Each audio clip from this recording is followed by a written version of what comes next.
Nigeria without involving the Southeast. Uncountable bills.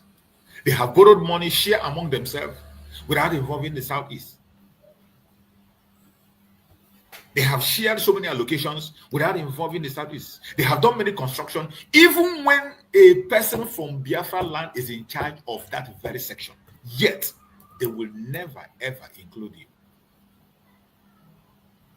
Rotimi Agbechi came and did the railway, went as far as doing a railway from Nigeria to another neighboring country, Niger.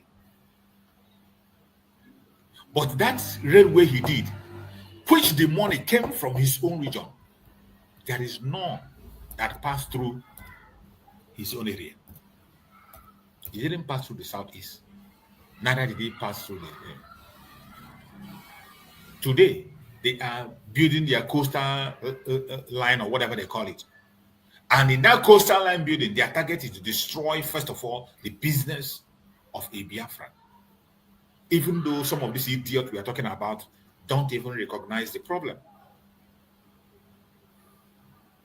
They don't. That is one thing. Those of you that feel it doesn't concern you, when we are here shouting about the atrocities of Nigerian government, when we are here shouting about how Biafran people are not welcomed in Nigeria, how a structure has been put in place, a code has been written that no Biafran must succeed in Nigeria. That thing you call success today as a Biafran is nothing. It is not success. If you were to be in a level field, if you are to be in a level play field, you will perform excellently well than you are doing today. That is one thing those idiots don't know. All these people that are parading themselves are billionaires in Biafra land that doesn't care. If you are allowed to operate in a level field with those people today, you think you're competing, they can't compete with you. You will do excellently well. Excellently well. But somehow they have forced you to adapt to the life of enslavement. They have forced you to give them the button to remote you on what to do and what not to do. That is why when we come online to talk about the situation, some of those idiots, even though they are from Biafra land, they will be the first ones to castigate you. They will be the first ones to throw stone on you. They will be the first one to call you a jobless man. They will be the first one to call you a noisemaker. Today, the propaganda against our prime minister, who are the ones sponsoring it? It is the Biafran people. The so-called Biafrans are in the front line, superheading, pursuing, providing words, an accusation against somebody who is in the front line fighting for their own interests.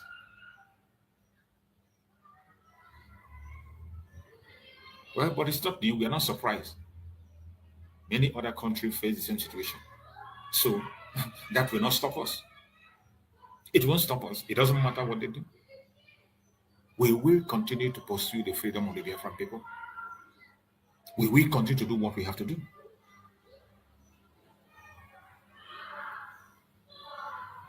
Wherever you are as a Biafran, you must know the reason you are in the United States of Biafra. If you are not part of the United States of Biafra, I don't have a problem with you. I always say this. If you are not part of the United States of Biafra, I don't have a problem with you. Focus on that area you feel you belong. That thing you feel you can do, please get busy and continue to do it. Don't mind us. Those of us that are in the United States of Biafra, leave us. Let us do what we have to do. At the end of the day, I was also I go a mile.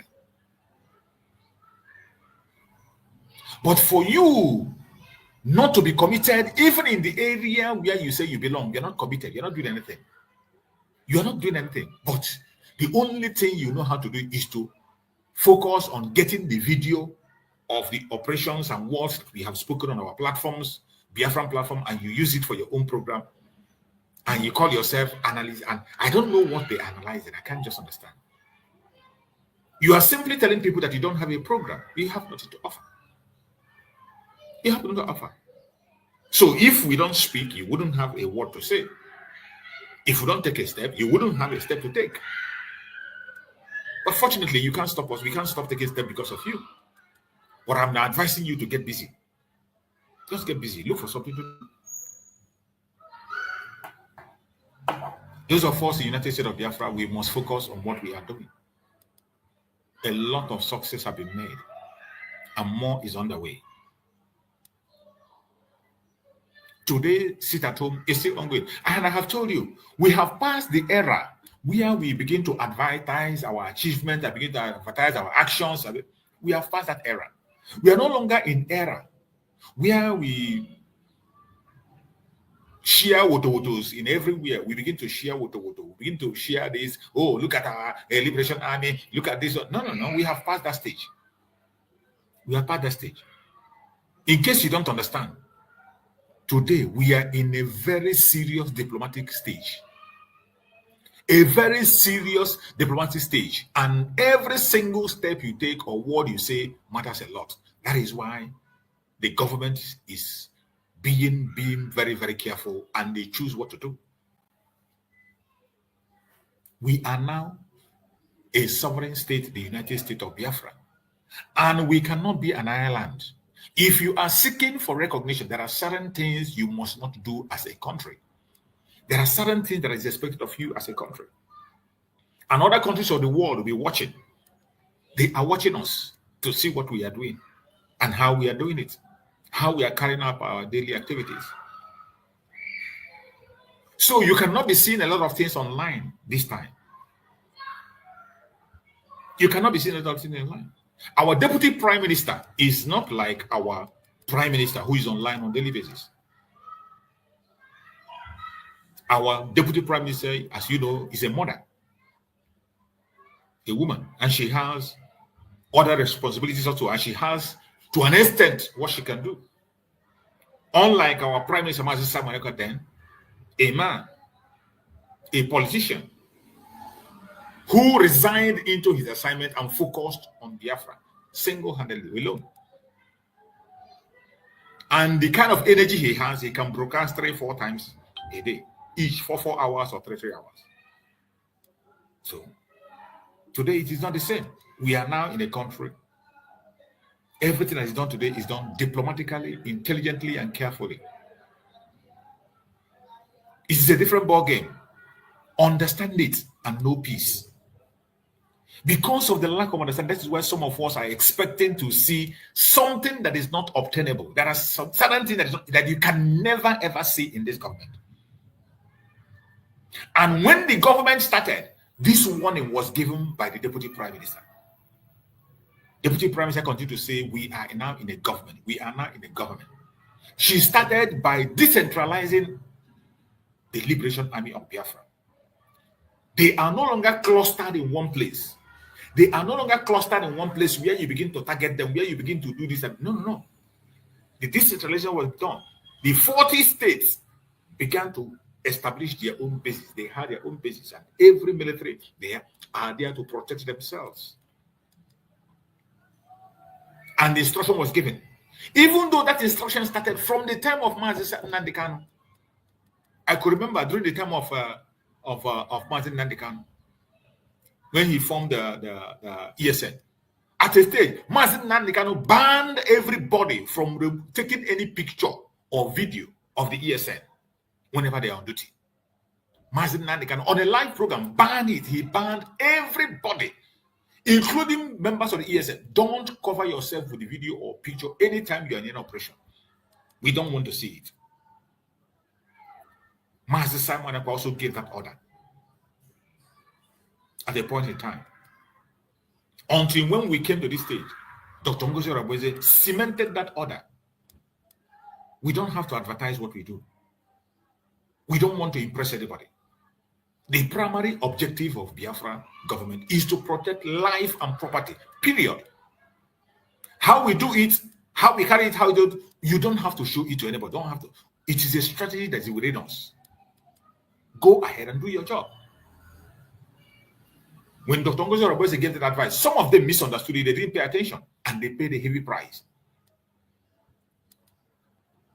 In that time, in this platform, I was always saying it in my platform. If you are on the ground and you are a man on the ground, you are Liberation Army of Biafra, you have no business in the media. A Liberation Army of Biafra, you have no business in the media. Walk away from the media or you expose yourself to danger. You got no business in the media. Focus on the defense of Biafra. That is the area you are called. If you want to be in the media, leave the Liberation Army alone. Come and join us in the media. Let's be making the noise. The people in Liberation Army is expected to take actions, and we don't want to see the advertisement. Once instruction is being given from the authorities, you go ahead and do what they told you to do and give feedback to the right authorities. We don't advertise it. And finally, that is the area we are today. The decentralized army of Biafra are today doing a great job with serious discipline to make sure that Biafra land is protected against the terrorists, both in uniform and off uniform. Those that invade our land, the occupiers of our land, to evict them, and that eviction will continue. We don't need to advertise it. Some of you who were having that, at least the Heroes Day celebration will educate you. You saw almost all the states in Biafra land, almost all, if not all, almost all of them. You saw their liberation army, each state coming out to show themselves, to express themselves, and to honor the heroes, honor their fallen partners. We saw it when they came out to lay the wreath. And that is the highest you can see. When it was time to show the woto, it was done during the time of Master Simon Eber.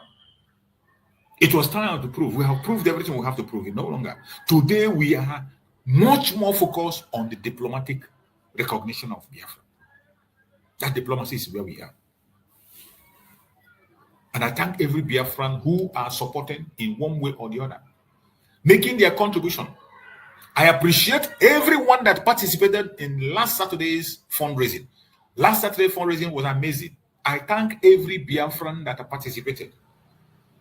And coming week will even be better. Biafrans are now realizing what they're supposed to do. I say it all the time.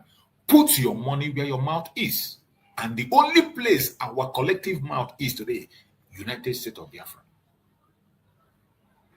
That is the only place you have a legitimate government. We don't have two governments, there's only one. Only one United States of Biafra, there are not two. So some people who come and say you have a parallel government, there is no parallel government anywhere. We are not paralleling anything. There is no parallel government existing anywhere. If people decide to form organization with any name or hold on to any name, no problem. They should go ahead. It is a choice they have made. But when you come to the issue of government, the foundation was led all the way from Mazi Nnamdi Kanu to Mazi Simon Ekpa and today to Ngozi Oronigwe. And that foundation, right from Mazi Nnamdi Kanu, where the foundation was leading us, is Biafra. Biafra is the destination. And finally, on the 29th of November 2024, we got to that very point where Biafra was redeclared.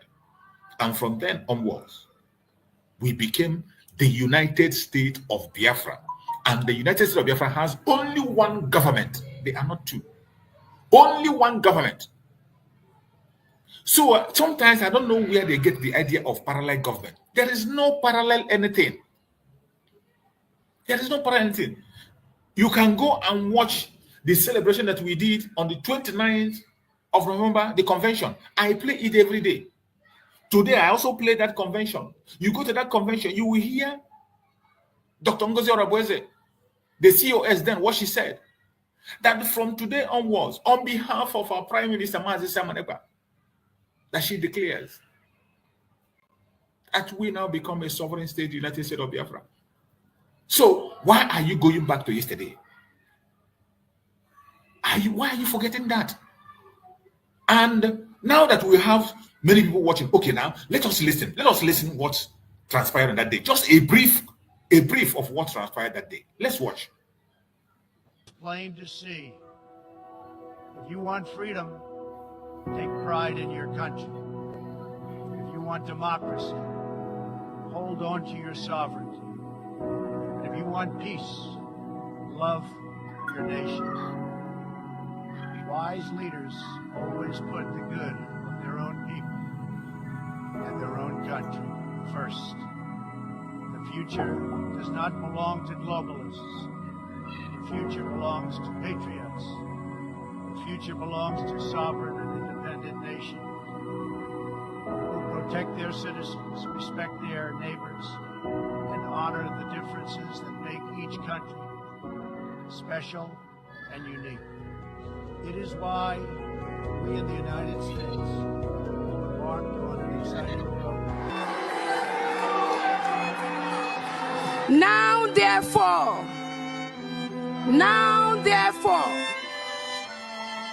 the Prime Minister of Biafra Republic Government in exile, His Excellency Eba Simon Jaku, by virtue of the authority and pursuant of the issues and principles recited above, do hereby solemnly proclaim that the territory and region under the 40 confederating states of Biafra, together with her continental shelf and territorial waters, shall henceforth regain her independence and act as an independent sovereign state with the name and title of the United States of Biafra.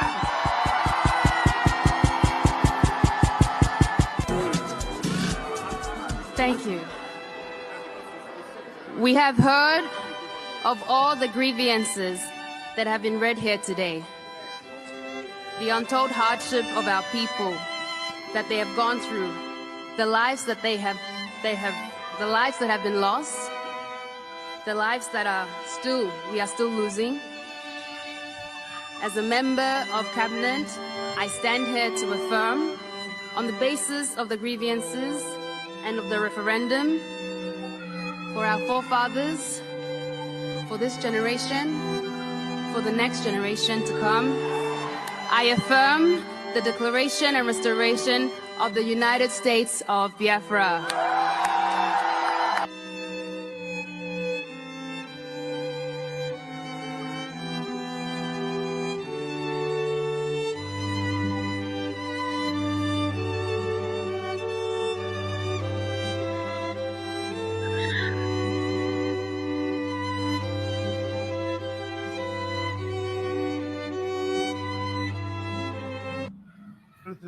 I hope you have seen that. Now that you have seen that, why will somebody, after seeing this, and even in this video, you will see many people today who are acting opposite. They were here when the declaration was made. They were here and they celebrated. You saw every one of them raising up their hand and shouting. They were here. When this declaration was made, all of them were here. Many people who are today talking trash and talking nonsense, they were here when this affirmation was made. That from 29th of November going forward, we become the United States of Biafra. We begin to act as a sovereign state. She mentioned it, sovereign state. And these idiots were there. They were there. All of a sudden, after that affirmation, you now come out and say, you are no longer sovereign.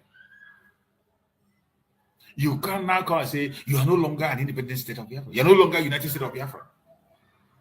What a shame. What a shame. But we must continue. Ignorance is not an excuse. No matter how ignorant you are, whatever you do against Biafra today, you will pay the price. Have that in your mind. You will definitely pay the price. You're welcome, my beloved brother, Greg. Thank you so much for joining me, Greg. Go ahead and take the mic and speak to us, my brother, Greg.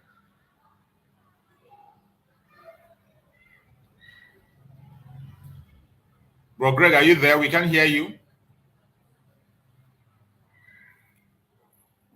Greg? Are you there, bro, Greg? I cannot hear you. Your voice is not coming out. We cannot hear you. I think Greg is not there because his mic is not muted, but we can't hear him. It means he's not there. If you're having a challenge in network, you can go out and come back in again. You can go back and come back in. So, my fellow Biafrans that are listening, wherever you are listening to on this program, I urge you in the name of Chukwu Kabiama to be focused. Do not get distracted.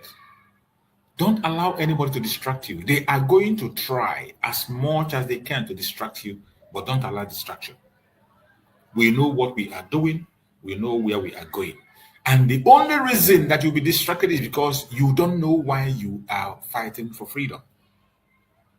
You don't know why you are doing what you are doing. That is why it is easy to sway you right and left.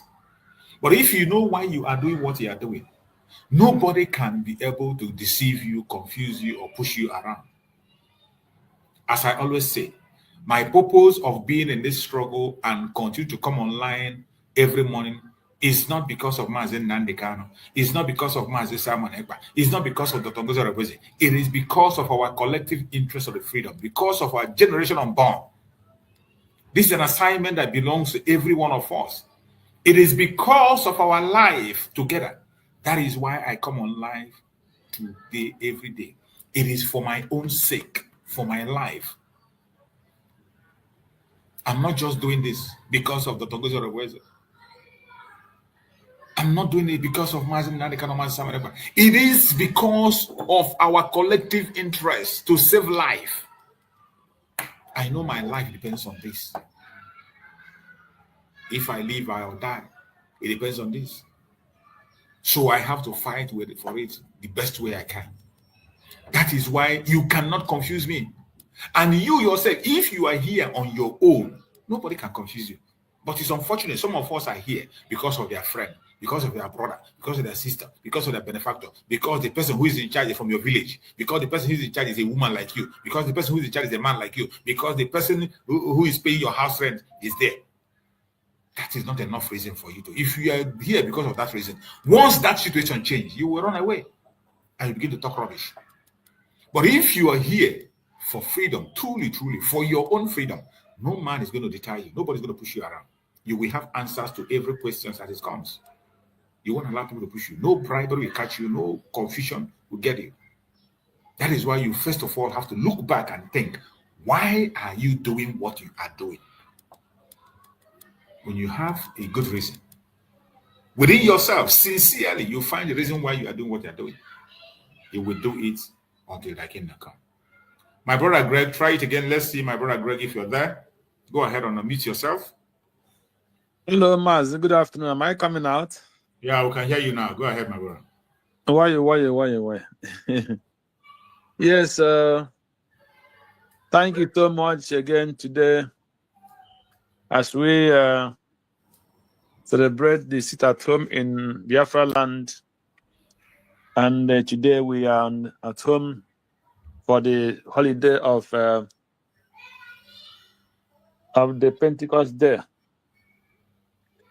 So we thank God so much for His mercy, for His kindness, for our lives and life of all the Biafrans, for the life of Mazen Nandekano and Mazen Simon Ekpa, for sustaining them and still keeping them alive to today, and still encouraging them and strengthening them. Who say, may His name be praised. You see? And we thank Him and continue committing Mazen Simon Ekpa and Nnamdi Kanu and all the Biafrans who are suffering because of the freedom in the prison, in the hospital, anywhere, that God will be their strength and God will protect them and deliver them from every kind of evil. You see? Until we will be free. Yes, my brother, it's a very big deal. Every day you will be hearing some surprising news, some surprising move in this our fight for freedom. Just as you said, many people came in here for many reasons. Not everybody that is come out here talking about Biafra know the reason why he is among the Biafra people. Many came because of their friends, because of their relation, Many came because they just want to belong where it is happening. Not all know why they enter into fighting for Biafra. So, but what is our duty and duty of all the medias to be educating some of them their purpose of coming into this quest for Biafra freedom. We are here because we have experienced both home and abroad. We have experienced what it takes to be a foreigner in a foreign land. We have experienced to know what is to feel a free person in your own land, in your own house. And we have experienced the worst government in the whole world. For me, there is no government in the world that is as corrupt, as evil, as anything like Nigerian government. So when you see any person that is promoting Nigerian government, that person is promoting evil. When you see somebody who is promoting Nigerian government, that person is promoting, that is genocide. When you see any person promoting Nigerian government, that person is promoting immorality. When you see any person promoting Nigerian government, that person is promoting terrorism in every part of the world. When you see any person promoting Nigerian government, that person is promoting criminalities in the highest level. Just like always Trump will say, when he wants to compare what he's doing, he say it's like never before. He are promoting criminality in the whole world like never before. So, that is any person that is promoting Nigeria in any kind. There is no government in the world that is as corrupt, as evil to compare like Nigerian government. Since inception of Nigeria, it has become evil. Just when you, as a child, from the time you were born, what you experience from the time they gave them independence till today, it has been from every government that came, then you will be praying for to go back from the other one that left. As Tinubu is here now, everybody is crying, knowing how corrupt and evil. But by the time Tinubu will finish, and by the time he will leave, the next person that will come, people will be crying again. Is why do we leave Tinubu? We're supposed to leave Tinubu to continue.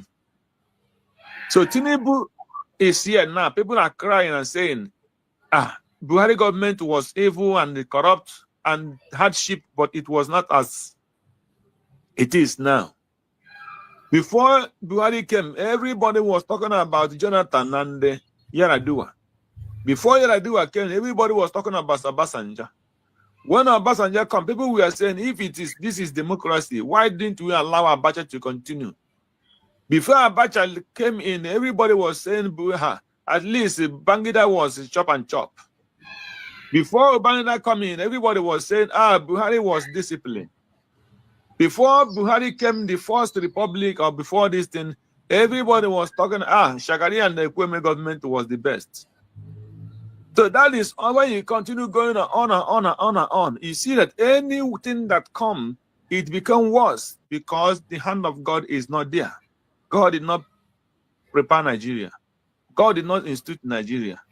God did not send his hand in Nigeria or his signature in Nigeria. That is why any government that came, it becomes worse. And as they become worse, their citizens become worse in corruption. They become worse in anything, immorality, any kind of it. As I grew up in Igbo land, I know those things that you can never even mention, that every Igbo man knows is evil, that every Igbo man that is abomination. both in the sight of God and the sight of men, and against the land of Biafra. But today, it has becoming just like, you can't even imagine that.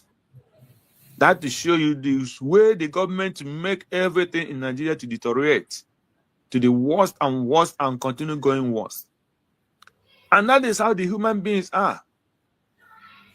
Today, for you to become a Guinea governor in Biafra land, you must succumb to the Fulani.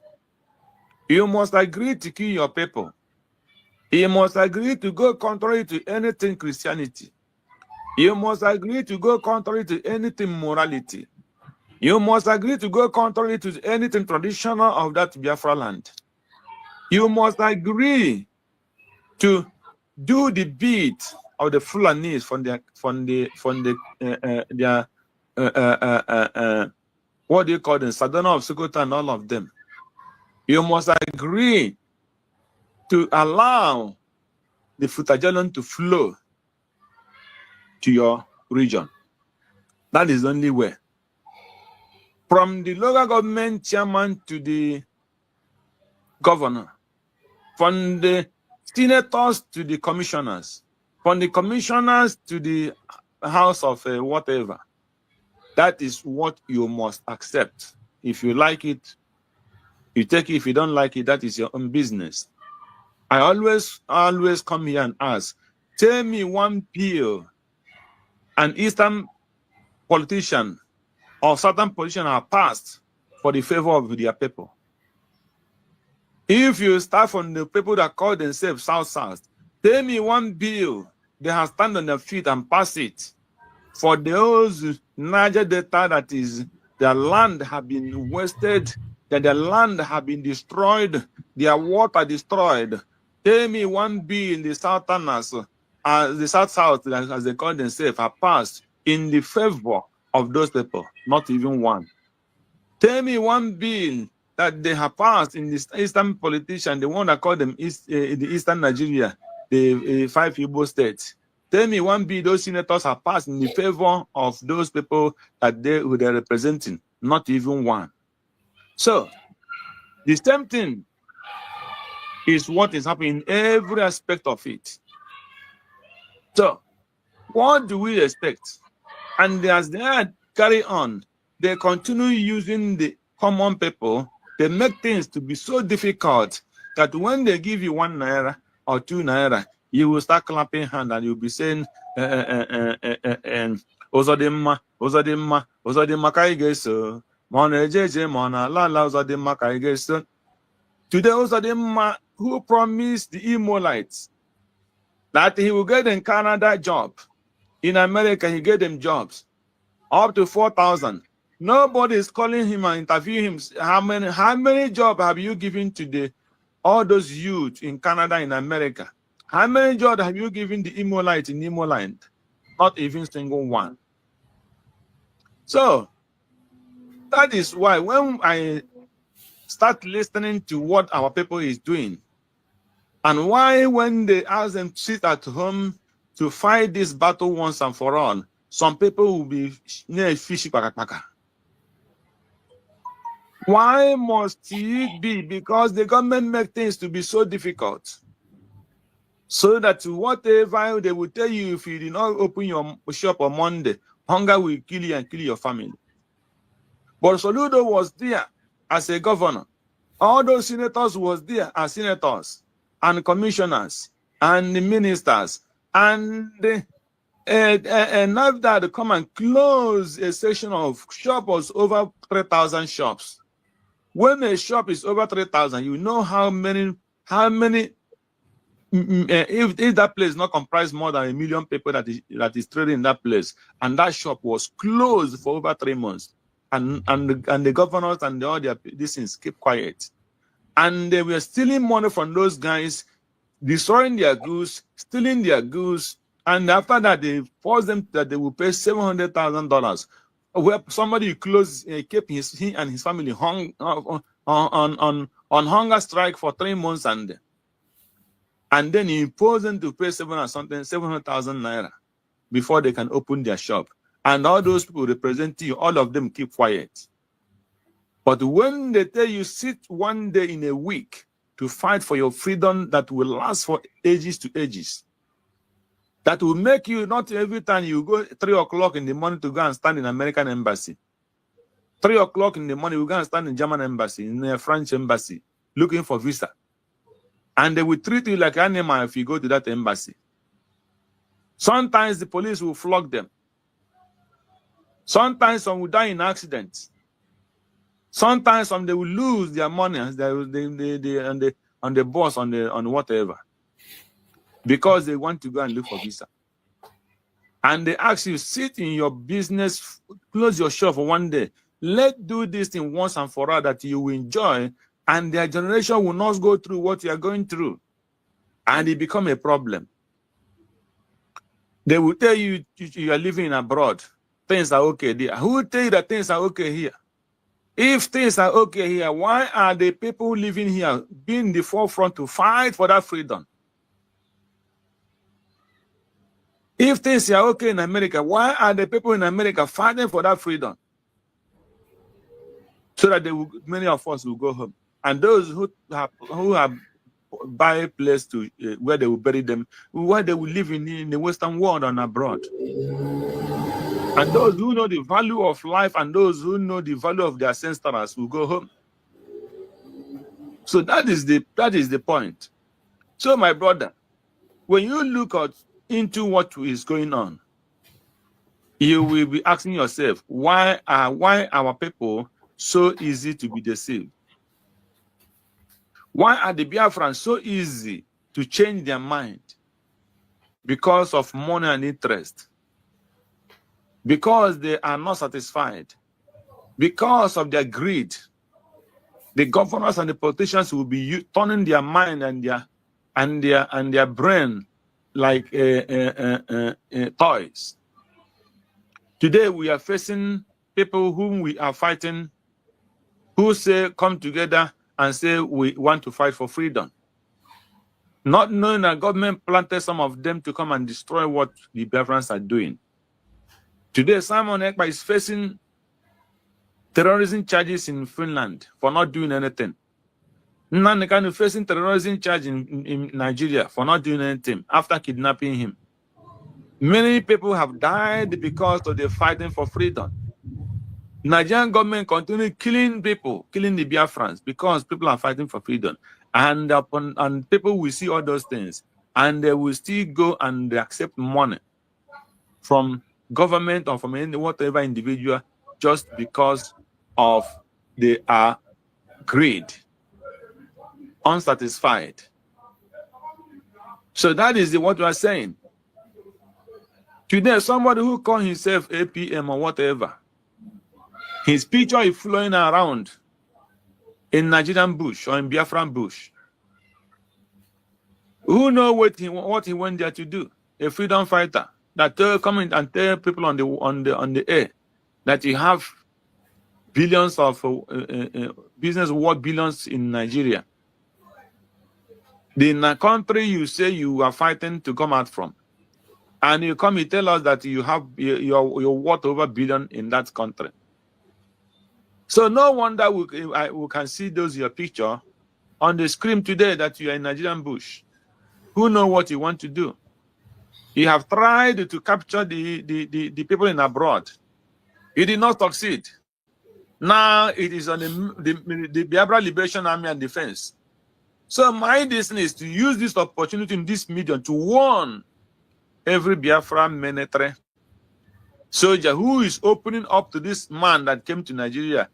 Count your life that you are giving out your life, because he will sabotage you. He have no freedom fighter will enter into a country that he have declared and form a government and nobody touched him, and he went easily without no problem. And where he say he have billions worth of business and property, and nothing haven't touched those things. Not that somebody is jealousing him or somebody is against him. If he have more than Elon Musk, that is his own business. But as a freedom fighter, you don't come out when you are genuine. There is nothing to come out and make the world know that you have such a thing, because you know that you have a very strong threat if you do something like that. But because you have no threat, that's why he can now sit on the air and still visit that place and still show the video of where he went to the bush. He wants to make point that I am in control of the army. I even went to the bush. That is what he's trying to do. But that was a very wrong message. We hold him accountable if anything started happening to all those Biafra armies. And we know that he have gone to accomplish what he did not achieve in abroad, because he could not convince the people that are fighting for freedom in abroad. So now he wants to go and try to hijack everything in the homeland. So what we are watching, all these are the things we are fighting against. When somebody come and watch the video you played here, where Tatango Sarawe is pronounced that word, United States of Biafra, and they were all present there. And today they're talking about parallel government. And the people who are talking about parallel government are the people who they use our money to pay as a lobby, our lobbyists. They are the people who are telling you that you have parallel government. They use their money and pay them. The Biafrans use the money they contributed and paid to those men. And they're telling you that you formed a parallel government. So that to show you that they come only to destroy. That is their purpose. They have mission. But heaven will never allow them to complete their mission. They will fail. They have started failing even. They can feel that they are not going to succeed. So we are here to encourage those ones who are standing on the right track to continue doing the needful, to continue to be on the forefront fighting with anyhow whatever you have as a weapon. Your mouth, your word is a weapon. Your finance is a weapon. Your prayers is a weapon. So anyhow, spiritual, physically, financial, morally, you give to the government that is fighting to liberate their people is what the government expects from you. Stand, Gidibam. Look at what is happening today with Trump and his friend, billionaire. Because Trump take a stand. It's not like in Nigeria and Africa, where somebody will sponsor you, he will buy your government totally. He stands on what he believes. And his friend is now taken angry because of his decisions. He did not look at his friends or he donate money for the campaign and start changing the policy that he promised the American people. So unlike where we came from, where somebody will buy a whole government and nothing will happen.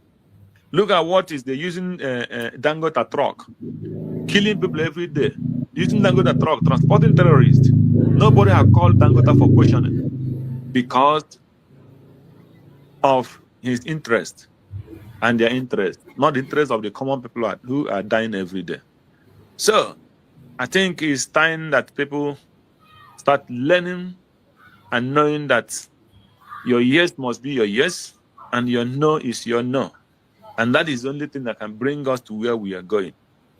I rest my case in this for now. Thank you much, Juice. Thank you so much, my beloved brother Greg. You have spoken very well, and you have touched many angles.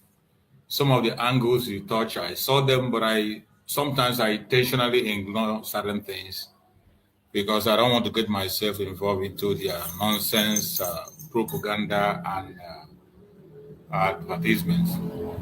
Like the video you talked about, I saw that video and I felt it doesn't deserve attention, and I can't pay attention to those kind of a thing. What you just said is actual truth, and whatever be their reason for making such a video or whatever, it's up to them. What I know is that all things are going to work for good for them that believe in Chukwu Gabiam. If you know you are for United States of Biafra, stand firm. If you are a man on the ground, you got no business on the media. Focus on defending our land. The government's duty is to provide security for Biafran people. The government duty is to provide the equipment that you need to do your job. So if you are on the ground serving Biafra as a liberation army, do it and do it well. I can see some people trying to join, but it's not connecting. I don't know why. I can see Ike Jesus is trying. I also see Ozemene trying, but it's not connecting. I see it, but you are not connected. So you check your network. It is from your own section. I can see your request, but it is not connecting. The reason it's not connecting is from your own side, not from my own area. So try and resolve it. As soon as you resolve the matter, I will bring you in to air your opinion. And I'm seeing your trial. Ozemene, you've been trying Ozemene and they couldn't be able to get through. I also saw. So check your network. Check your network. Make sure your network is okay before you send your request again. As soon as your request is clear, I'm going to bring you in to air your opinion. So my fellow Biafrans, remember it is Monday sit at home. And if you are in Biafra land, our agreement is to continue to sit at home until we go home. There is no retreat and there is no surrender. It is something that we have agreed to do, and we must do it to pursue our recognition and full restoration on the ground. Nigeria is not for you. Nigeria is not for me. That contraption formed by the British was not formed because of you. It wasn't formed because of me. And as we speak, a lot of things is happening. There is nobody that can say he is satisfied with that contract of conduct. This is a country where their citizens will prefer to be in prison abroad than to be at home. So many Nigerians prefer to be in prison abroad than to be free inside that contraption called Nigeria. That is the situation. You see people that you think they are doing well. How can you see people selling their property and everything just to find their way in abroad where they will go and start all over again? It is how bad it is. It is a very, very bad situation. You know, when we say it, if you are not a Nigerian, you can't understand. And if you are not truthful, you can continue to pretend. Maybe you are a Nigerian, but because you are still seeing food that you are eating, you can still see, you have one small car you are driving and you go have a shop where you go, you do your business. You don't care. But I bet you are sitting in a keg of gunpowder, which is going to explode any moment from now. It's going to explode. Every person in that contraption called Nigeria is an endangered person. Every person is an endangered person. You go out in the morning, you are not sure if you're going to return. Go to your job, go to your work, go to your offices, drive out. You are not guaranteed that you're going to come back. Even when you are in your home, you are sleeping in your home. You are not guaranteed that you wake up tomorrow alive. There are so many news we are seeing. The situation is so bad. There is one news I read before I came online. I read a news where a Biafran lady, an Igbo woman, was stabbed to death in Odudua land. Is it Ogun State or wherever? By these Islamic fundamentalists. They stabbed an Igbo woman to death in Yoruba land. A Yoruba Islamic fundamentalist. You can understand. Now you see how bad it is, even in the Odudua land. You see how bad it is, even in the Odudua land. They have taken over. They stabbed an Igbo woman. What did the Igbo woman do? Nothing. They came to her shop to collect a tax. Ask me what tax. They say they have to pay 1,500 naira compulsory levy for the Idil Kabir. And this woman they are telling to pay this money is a Christian.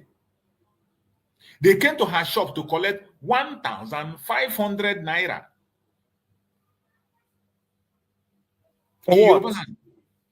They say it's a tax for them to celebrate their Salah. This is their Salah just ended. No, it's a compulsory levy to support their Salah. And when they came to this woman's shop, this woman told them that I just came out to shop. I have not sold anything. Allow me to do my business. Later on, you can come back and take the money. And they refused. They began to destroy the woman's property. And when the woman tried to protect herself, they removed their knife and stabbed her to death. And these are Yoruba Muslims. Yes. Uh, Now you see how serious it is. When we are talking about the destructive diversity, when we say that every person in that contraction is an endangered person, you will not understand because it has not happened to you. Because it has not happened to your own brother, your own sister directly. It hasn't happened in your family, it happened in your village. It doesn't happen to your own person. You will not understand. But the situation is a very, very serious situation. And the earlier we rise up and begin to do something to better for us, there is no other solution to the madness in the zoological republic called Nigeria except disintegration. That is the only solution. If you can continue to pretend, you know, we the Biafrans, we see 1,000 miles ahead of them. You can just like when our eternal leader Dim Odumegojukwu told them that the solution that time was restructuring in Aburi. Our eternal leader Dim Odumegojukwu saw 1,000 miles ahead, and he told them the only solution is Aburi. Restructuring. Restructure back to where you are. Every region to their own. Go back to your region, be on your own self, do what you have to do, and then pay allegiance to the central. They refuse. They refuse. And instead, they came after us and brought their genocidal war, and more than 5 million people lost their life. After so many years, today, now, they are now campaigning for that restructuring. Today, now, the same people who refused and rejected today, they are now talking about it. And even that restructuring up till now, not accepted. Now we are telling them that the only solution is disintegration of the zoo to your tent, oh Israel, everybody to Israel. Now they don't understand. A time will come when you will still be begging for this situation now, and you will not find it anymore. By then, you'll be in your grave. A time will come when some of them will be begging for this thing we are talking about.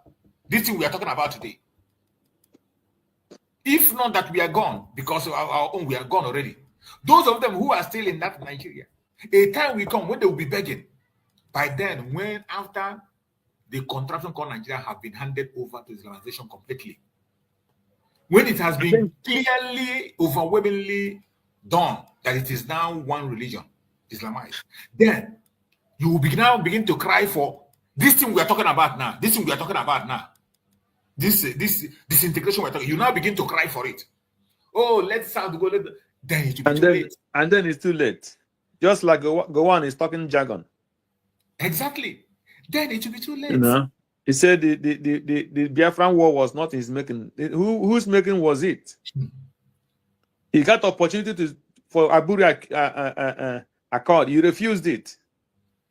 He get every opportunity to stop Biafra war. He refused it. He did not stop the killing of the Igbos in the north as a military in command. He did not stop the war by adhering the agreement he went to Ghana to sign. Maybe their plan was to go there and poison Ojukwu, but he was more clever than them. When they came back, they found that they could not poison him. I'm telling you, that's what my mind is telling me. Of course. Didn't you see the video? Yeah. In the video, the cigarette he was smoking, he was not swallowing it. He didn't swallow it. Yeah. The drink they gave him, he didn't even kiss it. Kiss it. So when he has asthmated them by not touching all those things, they came back listening for him to die. He did not die. Then they said, no, because of that, we will not go to the we will not agree to that thing. So Gowon have not started confessing. Some people are writing that he have never apologized anything. I have not heard him, and that is not apology. Until he tell the Biafrans the pure truth why he refused the Aburi Accord. And why did he allow the Igbos to be killed, the Biafrans to be killed like animal in the north and in Lagos as the head of state? You know? So he's just starting. And the same thing he will see her, because they never realize anything until when it is totally late. Exactly. Because God will blindfold them, they will not see. They will have eye, but they will not see.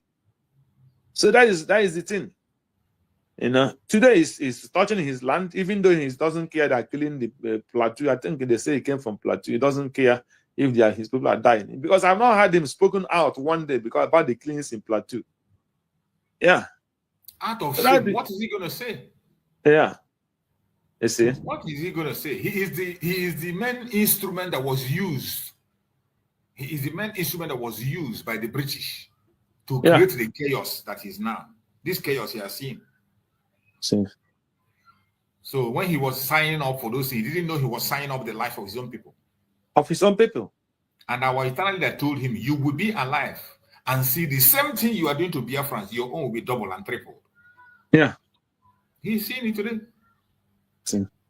Just like you said, the opportunity was given to him. Restructuring, not division.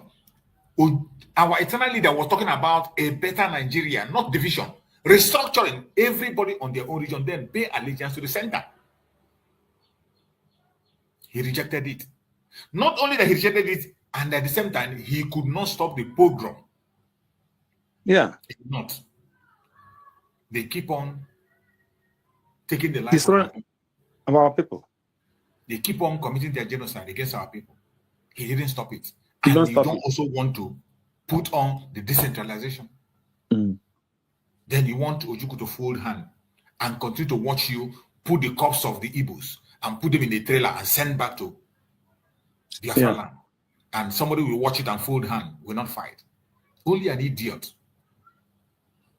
will do so. It is completely terrible. It's terrible. Nigerians, since I started meeting people from other nations. I have never seen a country that hate themselves like Nigeria. I'm always saying it. I have never seen a country that lied themselves like Nigeria. Look at what is happening today in Nigeria. Everybody is decamping to APC. Why? Because Tinubu is standing with Wike. Both of them are talks. They use talks to keep and make sure they grab power. So now everybody is camping to APC, one party system. Yeah. Why? Because they know Tinubu is not joking.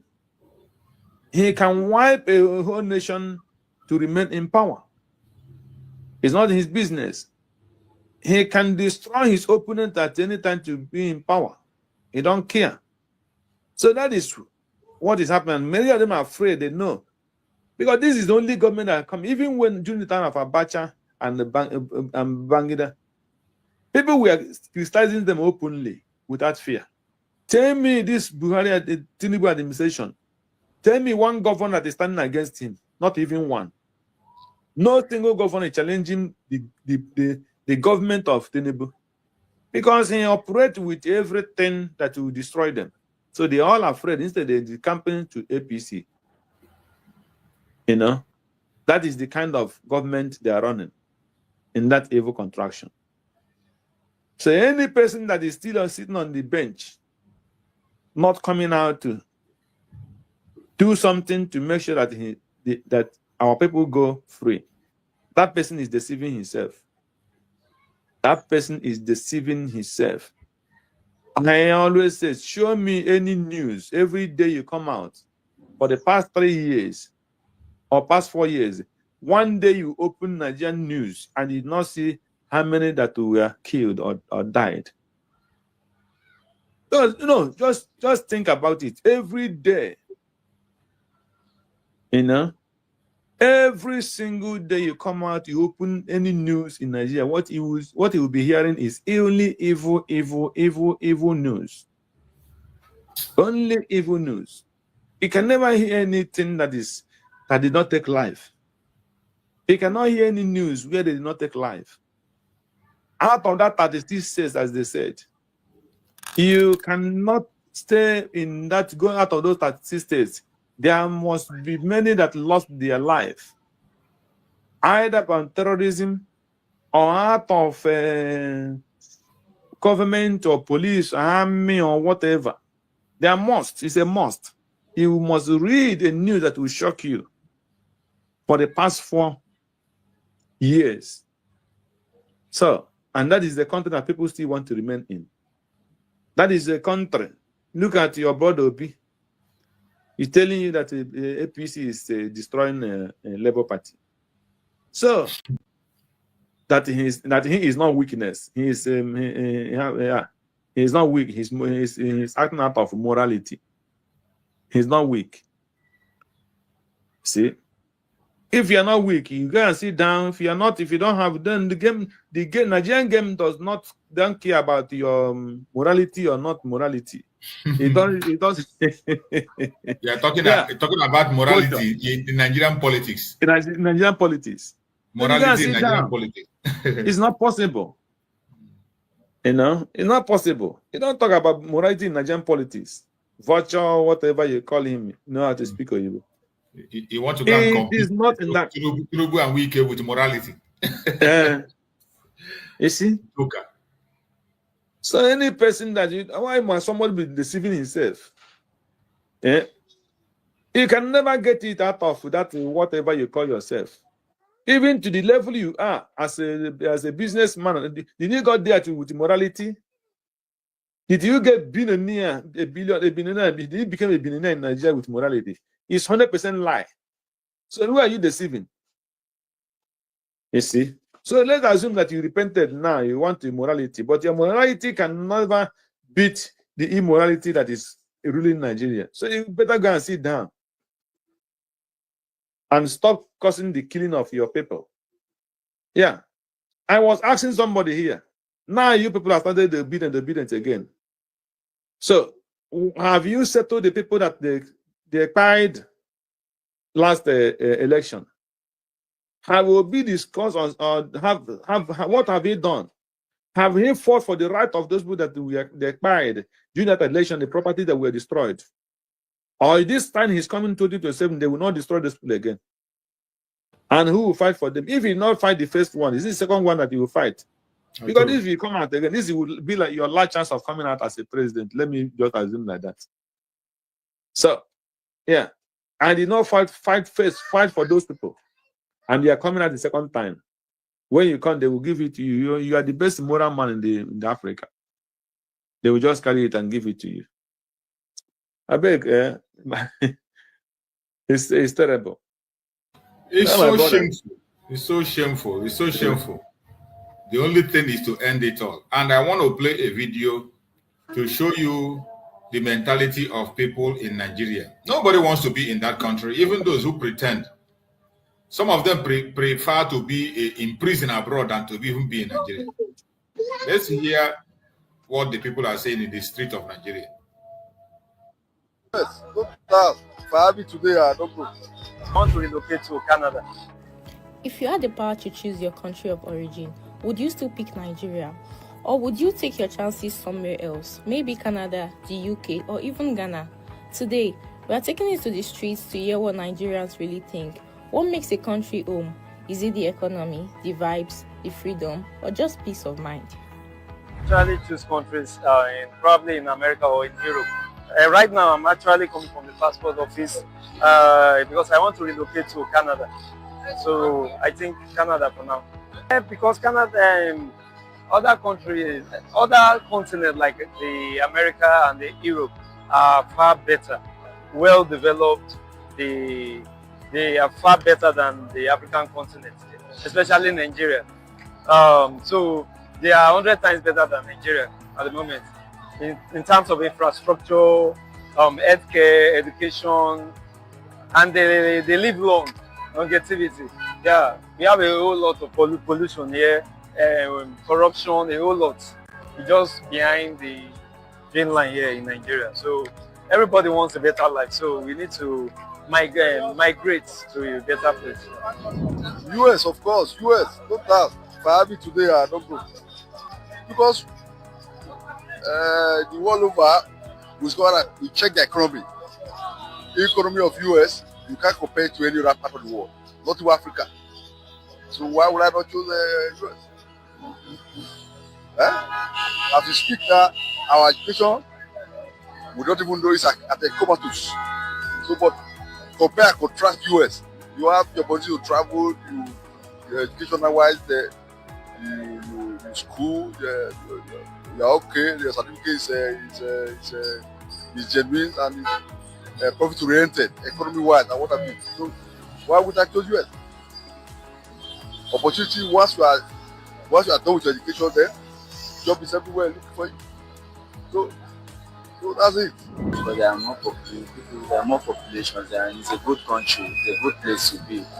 Nigeria is corrupt. Nigeria is a corrupt country, and Nigeria is not safe. The economy is better. You see that? These are people in the street that are being interviewed. Where would you like, which country would you like to be in? Nigeria? No single one of them agrees. No single person.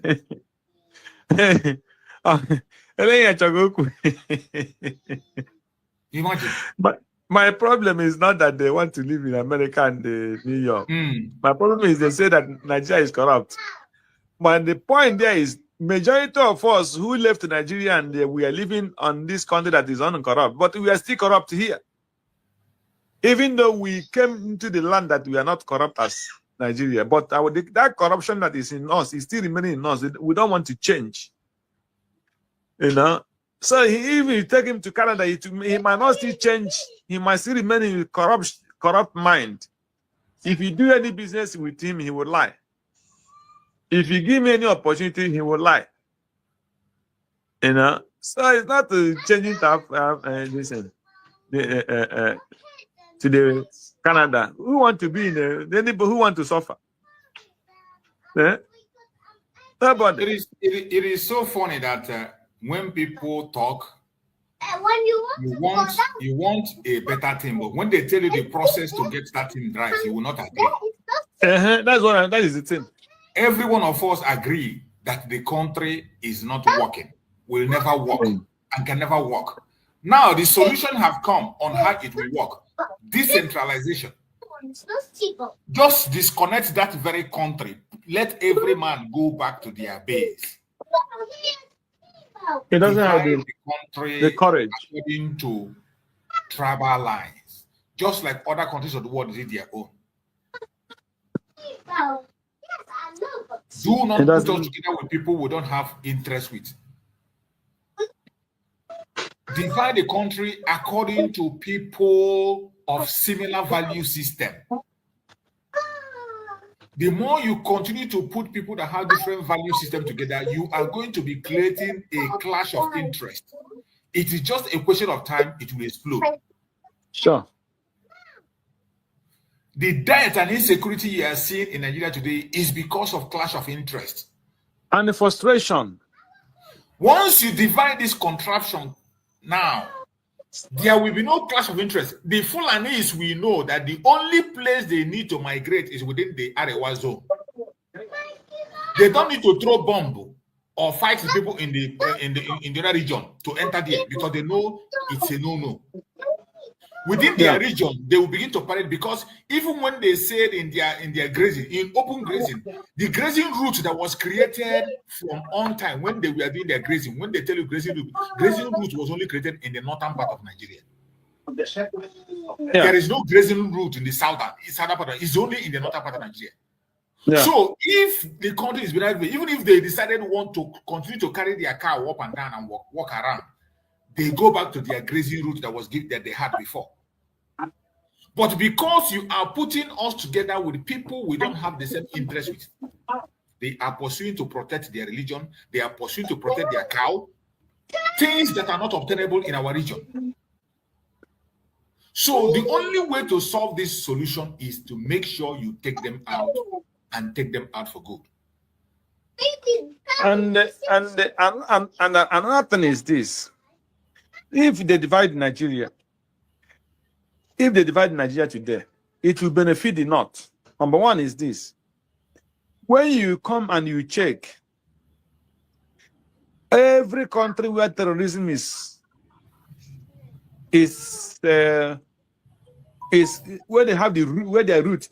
where they have their root of terrorism, you find that those regions are because of poverty. It's just when you come in the Christendom, you will see some people, they will tell you they repented because of out of frustration. He doesn't have anything, he will just become a pastor. He become a born again. Because he doesn't have handwork. He doesn't have any, he look at himself, he doesn't have future. Before you know, he started going to the church. Before you know it, he called himself a born again. Before you know it, he opened a church. Because he was frustrated out of poverty. But if they divide Nigeria now, then these people will use that their energy and seize those their leaders who are causing those poverty among them. And they will run away from the Hausa land, from the northern land. They will have the opportunity to fight them. And they will make sure that their land worked. And they will manage everything that is in their land very well. If they want Sharia law, they will do it in a way that only within them, and everybody, both the rich and the poor, will go through that Sharia law. It's not they make Sharia law when Atiku do something. Atiku, nobody will fear will not let anybody take him to Sharia law. And see, but the way you see a poor person who have nothing, that is only where Sharia law works. So that is the country for you. So, but if they divide Nigeria, the south, the east, the Biafran will take care of their leader. We will not allow them to do evil. If Biafra come today, somebody like Ozodinma cannot come and rule any state. It's not possible. They will not have that opportunity. And the same thing will happen in the north. If they have to do what they did, somebody like Tinubu cannot rule. Imagine where Tinubu, people will prefer Tinubu to Osibanjo. If they have to do what you did, somebody like Tinubu cannot come out and talk about presidency in Yoruba land. So these are the things we are fighting. And that is why we must succeed. You know? But many people don't understand it. You see? So, it's terrible. Many go into this terrorism because of frustration. They become an Islamic radical because they have no work. You see? My brother, Greg, yeah. I did not buy into that very line of thought that people go into terrorism because of poverty. Yeah. I find it difficult to understand. I don't buy into that, and I do not agree with that. That people go into terrorism because of poverty. I don't agree with that. Because there are poor people everywhere. The poor will always be there. They have been there and they will always be there. You have the poor in the southeast, you have them in the southwest, you have them everywhere. It is not out of poverty. It's not poverty that drives somebody into terrorism. We know that poverty can make somebody begin to think of a crime, but not the issue of terrorism.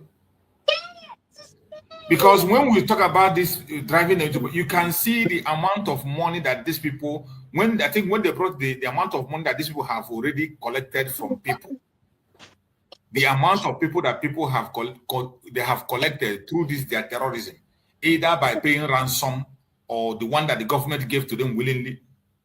And yet, what is happening continue to happen. Sometimes you see videos in them where they are sharing money in truck in the bush. You see how tattered they look. So those of them who are even involved in this thing, they have a lot of naira with them. They have a lot of money with them. Somebody is going to poverty to go terrorism. AK-47, how much is it sold? How much is one AK-47? And when you buy it, you have to continue to buy bullets. How much is it? So how can somebody tell me it's because of poverty? I disagree that it is poverty that is making them to go into that terrorism. It is not. Terrorism has nothing to do with poverty. For me, it doesn't have nothing to do. Look at Al-Qaeda. Which organization in the world is richer than Al-Qaeda? Yeah. Which organization is richer than them? The Fulani herdsmen. Do you know that there was a time even these herdsmen, you forget the Nigerian government gives them about, is it 5 or 3 billion? With the one was giving 5 billion to protect what I don't know. With the one Erufai gave to them. All of the money. So it is not about poverty. This is just an agenda of colonization and Islamization that are trying to push you. It has nothing to do with poverty. We have a lot of poor people in the south, but even in Biafra land, we have poor people. You don't see them going around and begin to harass and begin to keep people up and down. They don't. They don't. So I disagree. I don't blame poverty for the modest issue of terrorism. We know that poverty can lead people to crime. But when you talk about this terrorism, it has nothing to do, because it is much more expensive to involve in terrorism than not to involve in it. It is much more expensive to be a terrorist than to be a normal person. Yeah. It's much more expensive. For you to get the equipment alone, it needs money. For you to live in the bush for a year, not coming into the street to survive, it needs money. For you to secure yourself, it needs money. And everything they have to do, you must have you'll be taking double step. You can't be walking the way we are walking. You can't be talking the way we are talking. You can't be doing what we are doing. So it is much more expensive to be a terrorist than for you to be a normal person. So how can somebody tell me now that it's about terrorism? I disagree with that. For me personally, I disagree.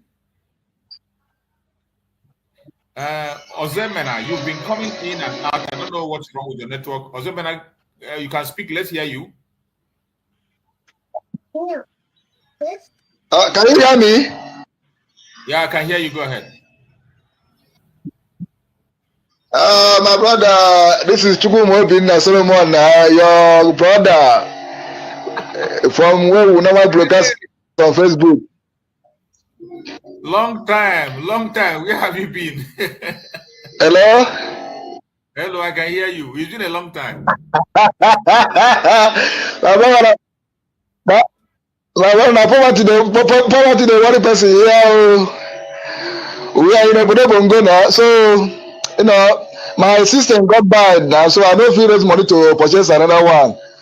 And that happened before our declaration in Finland. So I try every means possible to come up online to watch the thing, even to show people.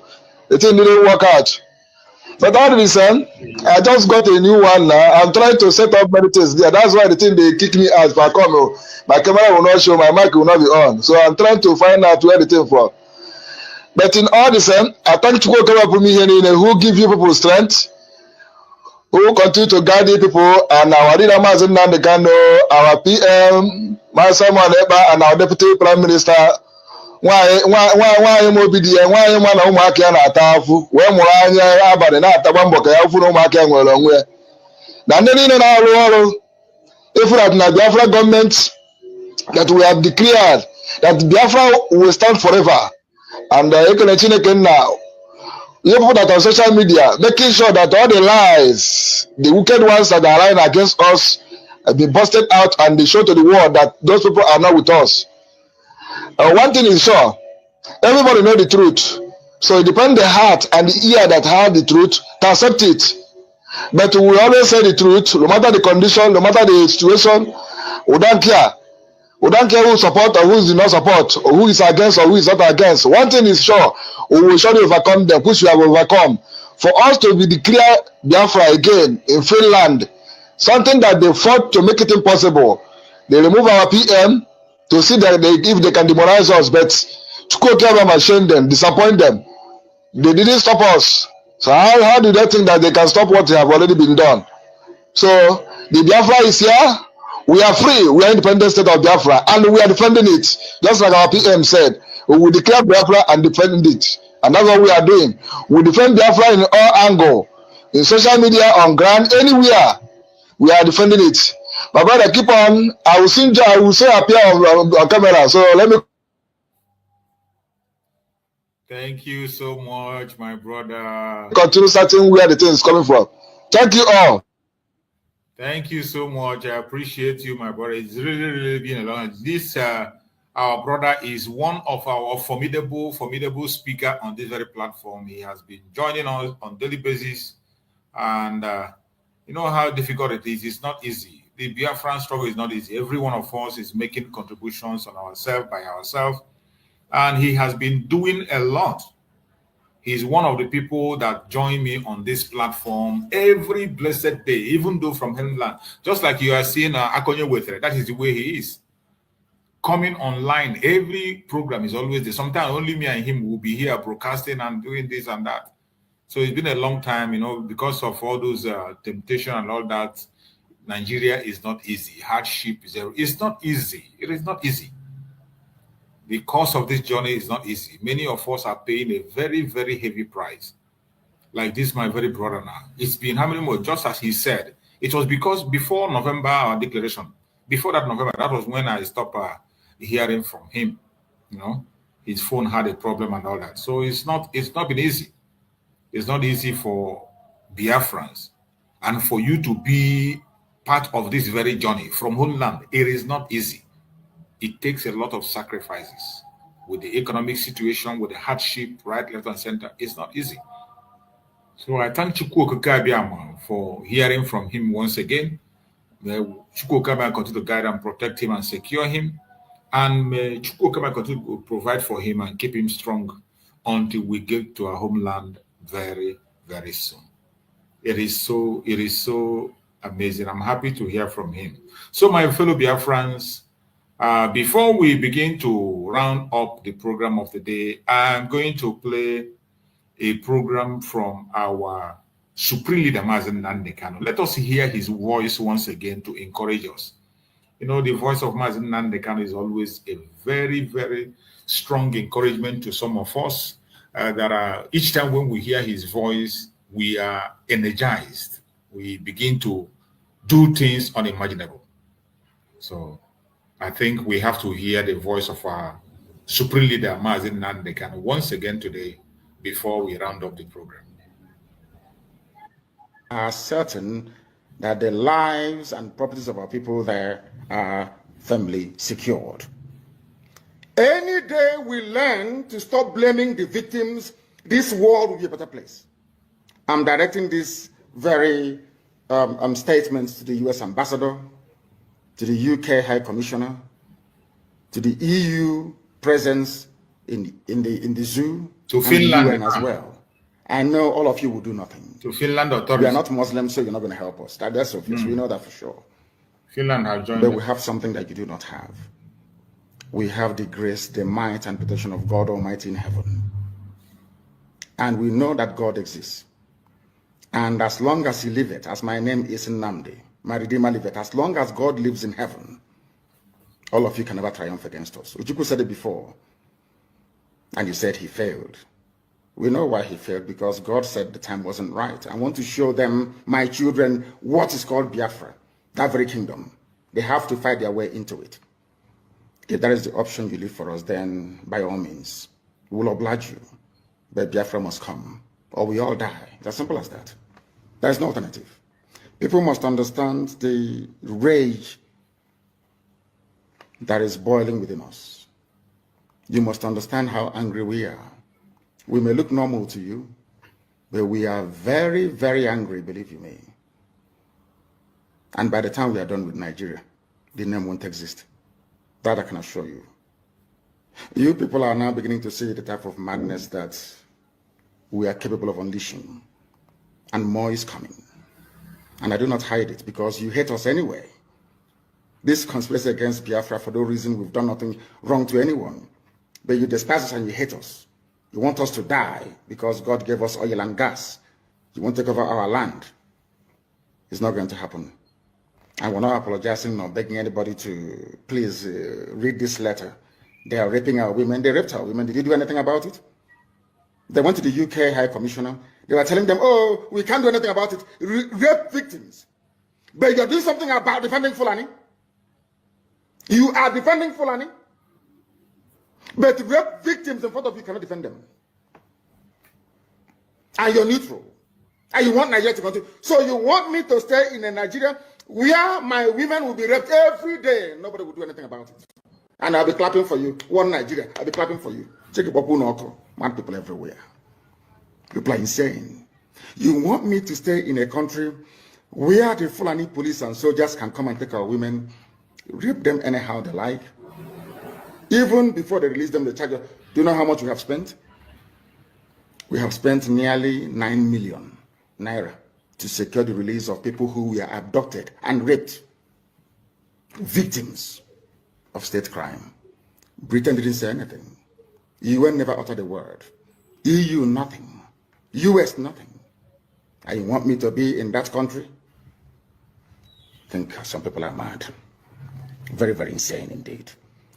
If you do not believe in what we are doing, then you better get out. We're not going to stop. God knows we can never stop until Biafra is restored. We are peace-loving people. We abhor death and killing of another soul. It's in our nature, that's how we are. But because of that, they have been coming and killing us all these years. We've kept quiet. They've been killing and killing and killing quiet. We have a case at the ICC. We have a case at Africa Union. We have a case at, what else again? Pending before the UN in New York. We've been to Geneva to tender our case. Before UN, till today, nothing.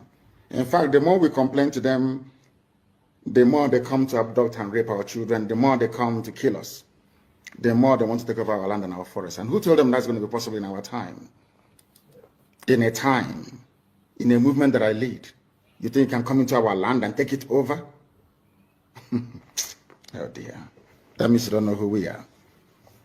30 pastors arrested for doing nothing. Have you heard about any imams being arrested in the north? No. Do you want me to stay in one Nigeria with you after this level of injustice? Is that what you think? No, it is not going to happen. Not now, not tomorrow. There are two things plaguing them in the zoo: lies and deceit. If not for the coming of IPOB, of Radio Biafra, all of you would have lived and died in the ignorance that Ojukwu caused a war. That's what they were writing. Britain helped them to write it. Ojukwu was a rebel, a secessionist, because we had no media. That is why they're paying Facebook billions upon billions of US dollars to stop this truth from coming out. Did Ojukwu cause any war? Gowon is alive, go and ask him. Did Ojukwu cause any war? Ojukwu went and negotiated restructuring with you in Aburi. You came back, Britain told you not to agree because Britain realized that all the component units of Britain knows that if you go back to regionalism, you have economic growth. The country will do very well. But Britain doesn't want it. That was why they even instigated the Nzogbu coup, so-called Nzogbu coup, saying they will bring Awolowo to become the head of state. They knew what was going to happen. They wanted to truncate the economic miracle of Dr. Michael. But what I'm telling you are fast. Go and investigate for yourself. In the East, you had the fastest growing economy in the whole world, over 40% every year. In the West, Awolowo was performing his own miracle as well. Even in the North, Ahmadu Bello and Tafawa Balewa were doing very well. You had all those massive... Before we continue, my attention is drawn to a message that somebody is writing. You keep on writing, I'm deleting, and you're writing Sky CS. You're asking me if United States have recognized Biafra. Some questions don't deserve an answer because I assume that you're supposed to know the answer to the question you're asking. And the only reason you might be asking is just to distract us. You say we have an embassy in the US and you're asking me if US have recognized Biafra. The only reason you'll be asking such question is that you want to distract. But nevertheless, let me assume that you do not know. Or maybe you joined us yesterday. If you had joined this struggle for a very long time, you will understand that even before taking away our prime minister from us, we had liaison offices across the world. We had liaison offices across the world. And each of those liaison offices is officially registered in the country where they are.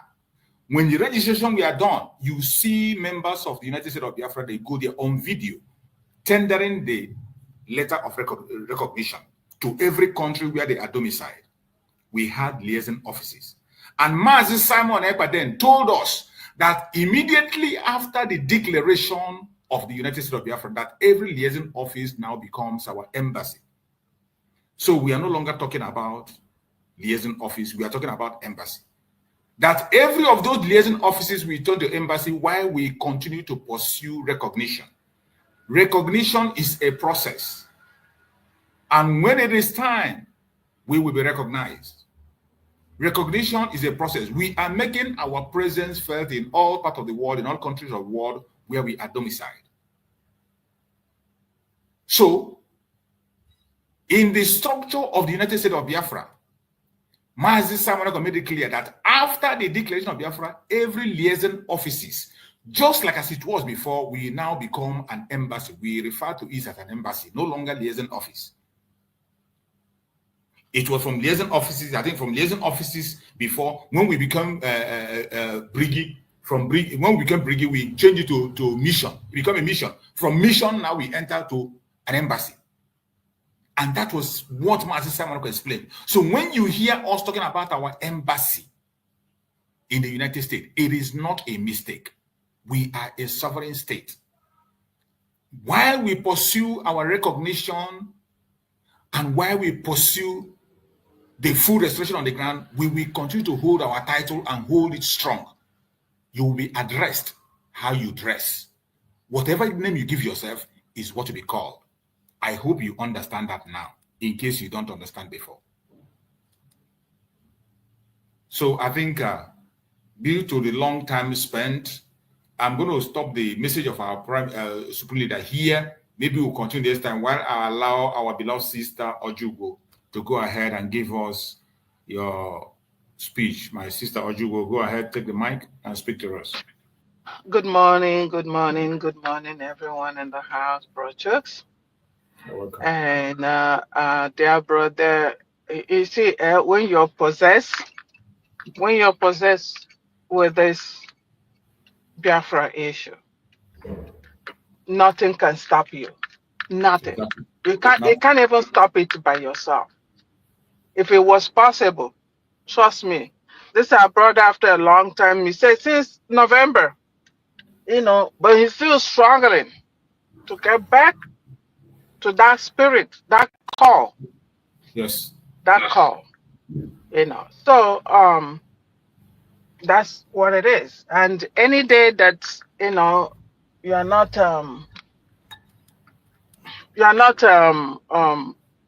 you didn't listen or get involved, you just feel like you're missing something. That's what you just feel like that. I don't know about any other person but me. That's how I feel, like I missed a lot. So with that being said, the prophecy of our leader, we can all testify, has been fulfilled. Yeah, it has been fulfilled. And anybody asking, are you recognized? Recognized by who, please? By who? By who do you want us to be recognized? When you don't recognize yourself. When you don't recognize yourself. Exactly. Zaya. And then when you go somewhere, they ask you, first thing, what is your name? Exactly. And you say, this is my name. Is that person going to leave that your name to call you another name? No. No. No. So it's just I think it's just a distraction. That's what I think it is, for people to just come and distract themselves in the name they're distracting what we're doing. So yeah, just don't worry about United States. As I am now, am I waiting for United States to recognize what I'm doing? No, when it is time. When I have appointment or have anything, I get there, they will ask me, what is my name? But I have to recognize my name first. I have to say, this is my name. and answer my name. So anybody asking this, just call yourself something. If you don't want to answer United States of Biafra, give yourself a name. Give so yourself that a name so you be recognized on that name. Yeah, you'll be recognized. And once they call you, say, hey, I heard about you. What's your name? Then you can give them your name. And that's it. You answer it. Trust me. I can't tell them now, my name is Ojugo. And then they call me Pepe. I'm not going to answer you because that's not what I gave you. I gave you, my name is Ojugo. And you have to identify me and call me by that name. As simple as ABC. You ask question and you can't show your picture because it's good we see your face and then we know how foolish you are. Then we know how foolish you are. And so when you get that means you know what you're doing. Why can't you use the link and enter? Use that link and enter. And then you come and ask this type of a question. I paste the link again. Maybe he's not seeing the link. I paste the link again. You can click the link and enter. Yeah, click the link, enter. And then you come and ask that question. So that the world will see your face and your foolishness. Not doing all these things you're doing and think you're deceiving anybody. No. Don't do that. So, Nigeria knows what will be best for each and every one of us. But the point is that, are they going to do it? No, they will not. And that's whom they are. They will not do it. So, anybody waiting for them, they are just like Pharaoh. Until the last minute. Even at the last minute, they won't even know when it happened. And then when they see that they've all gone, like Pharaoh did, send the army to go pursue them. Where are they going? They're already gone. The river joined together and will swallow all of them. That's what is going to happen to them. That's what is waiting to happen to this country. That country called Nigeria. No citizen of that country where talks. We can talk. Master, the same thing. Hooligans ruling. Are they thinking about their citizen? Yeah. Wake up. Citizen, wake up. Wake up. Biafra is gone. And that's all. You can, whether you like it or not, too bad. We are gone. And we are gone. That's all I'm going to tell you. Thank you so much. Thank you, my beloved sister. Appreciate it. Thank you. Let's hear from Amuche. Udo, go ahead, Amuche. Let's hear you. Amuche, are you there? Unmute yourself. Yes. I'm here. Hello, sir. Thank you very much. And just what I wanted to see, you mentioned the money that be given to these terrorists. It was 100 billion. Thank you. It's 100 billion, not 500 billion. That was they gave to this Moroda. And yes. And also I stand with you that is not poverty. You understand? Fulani, they understood that the zoo did not belong to anybody, that everybody there is a foreigner. Because nobody is a zoo, nobody is a Nigerian. They understood it. So what they are trying to see now, they are fighting anyone that wins will take over the zoo. That's what they are doing. You understand? It's hard time with the citizens to sit down and think. It's only that zoo, I see that there's nobody can think. Only few of us can reason, can sit down, calculate it, the way it goes. You understand? The way things are going. These people understood very well. Even the British, all of them, they knew that place, there's nobody called citizen.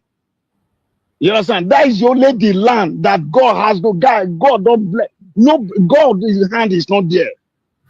Even God himself understand that he is not the one that created that zoo. You understand? That's why everything is working like that. That's why everything is happening the way it's happening. This after every one of us All the youth need to get up. There's nobody that owns that land. Whether you are Yoruba, whether you are Biafra, any we part, you find yourself any location that belong to. Everybody understand that that place, nobody owns it. That is why these people get a petty. That's why they are fighting so hard to take it. Do you understand me? Yes. Everyone understand what we are saying here. This that everyone have to open your eyes. Whether you are from Edo State, you are from Igbo State, decide to speak Igbo. Wherever you come from, whether you are Ijo, the land belongs to no one. None of us is a citizen. These people that is killing you every day, they know what they are doing. That is why they cannot develop anything. Tell me, all these governments that have been there, what have they done for you? What have they done? What is the land? What has it benefited you? There's nothing. Absolutely nothing. Yes, and they know what they're doing. They know the plan on the ground. They know what the place of your ground. Those people that win this war, they are the one that is going to own Nigeria. I'm telling you. Can you imagine where they keep people there? What does that telling us? What is it telling us? Nobody owns the land. Nobody owns the land. Everybody has to get up. You need to get up. Freedom is not giving. You take it. By what? By violence, not by peace. No, not by peace. It's by violence. Let's get up. Let everybody get up. We must get up. We must get up. Forget those that are telling you. I keep on telling you. Forget those nonsense that Deboye is saying every day, every Sunday. Oyetipo, forget what he's telling you. All of them are all of them are one. I'm telling you, these people are Muslim.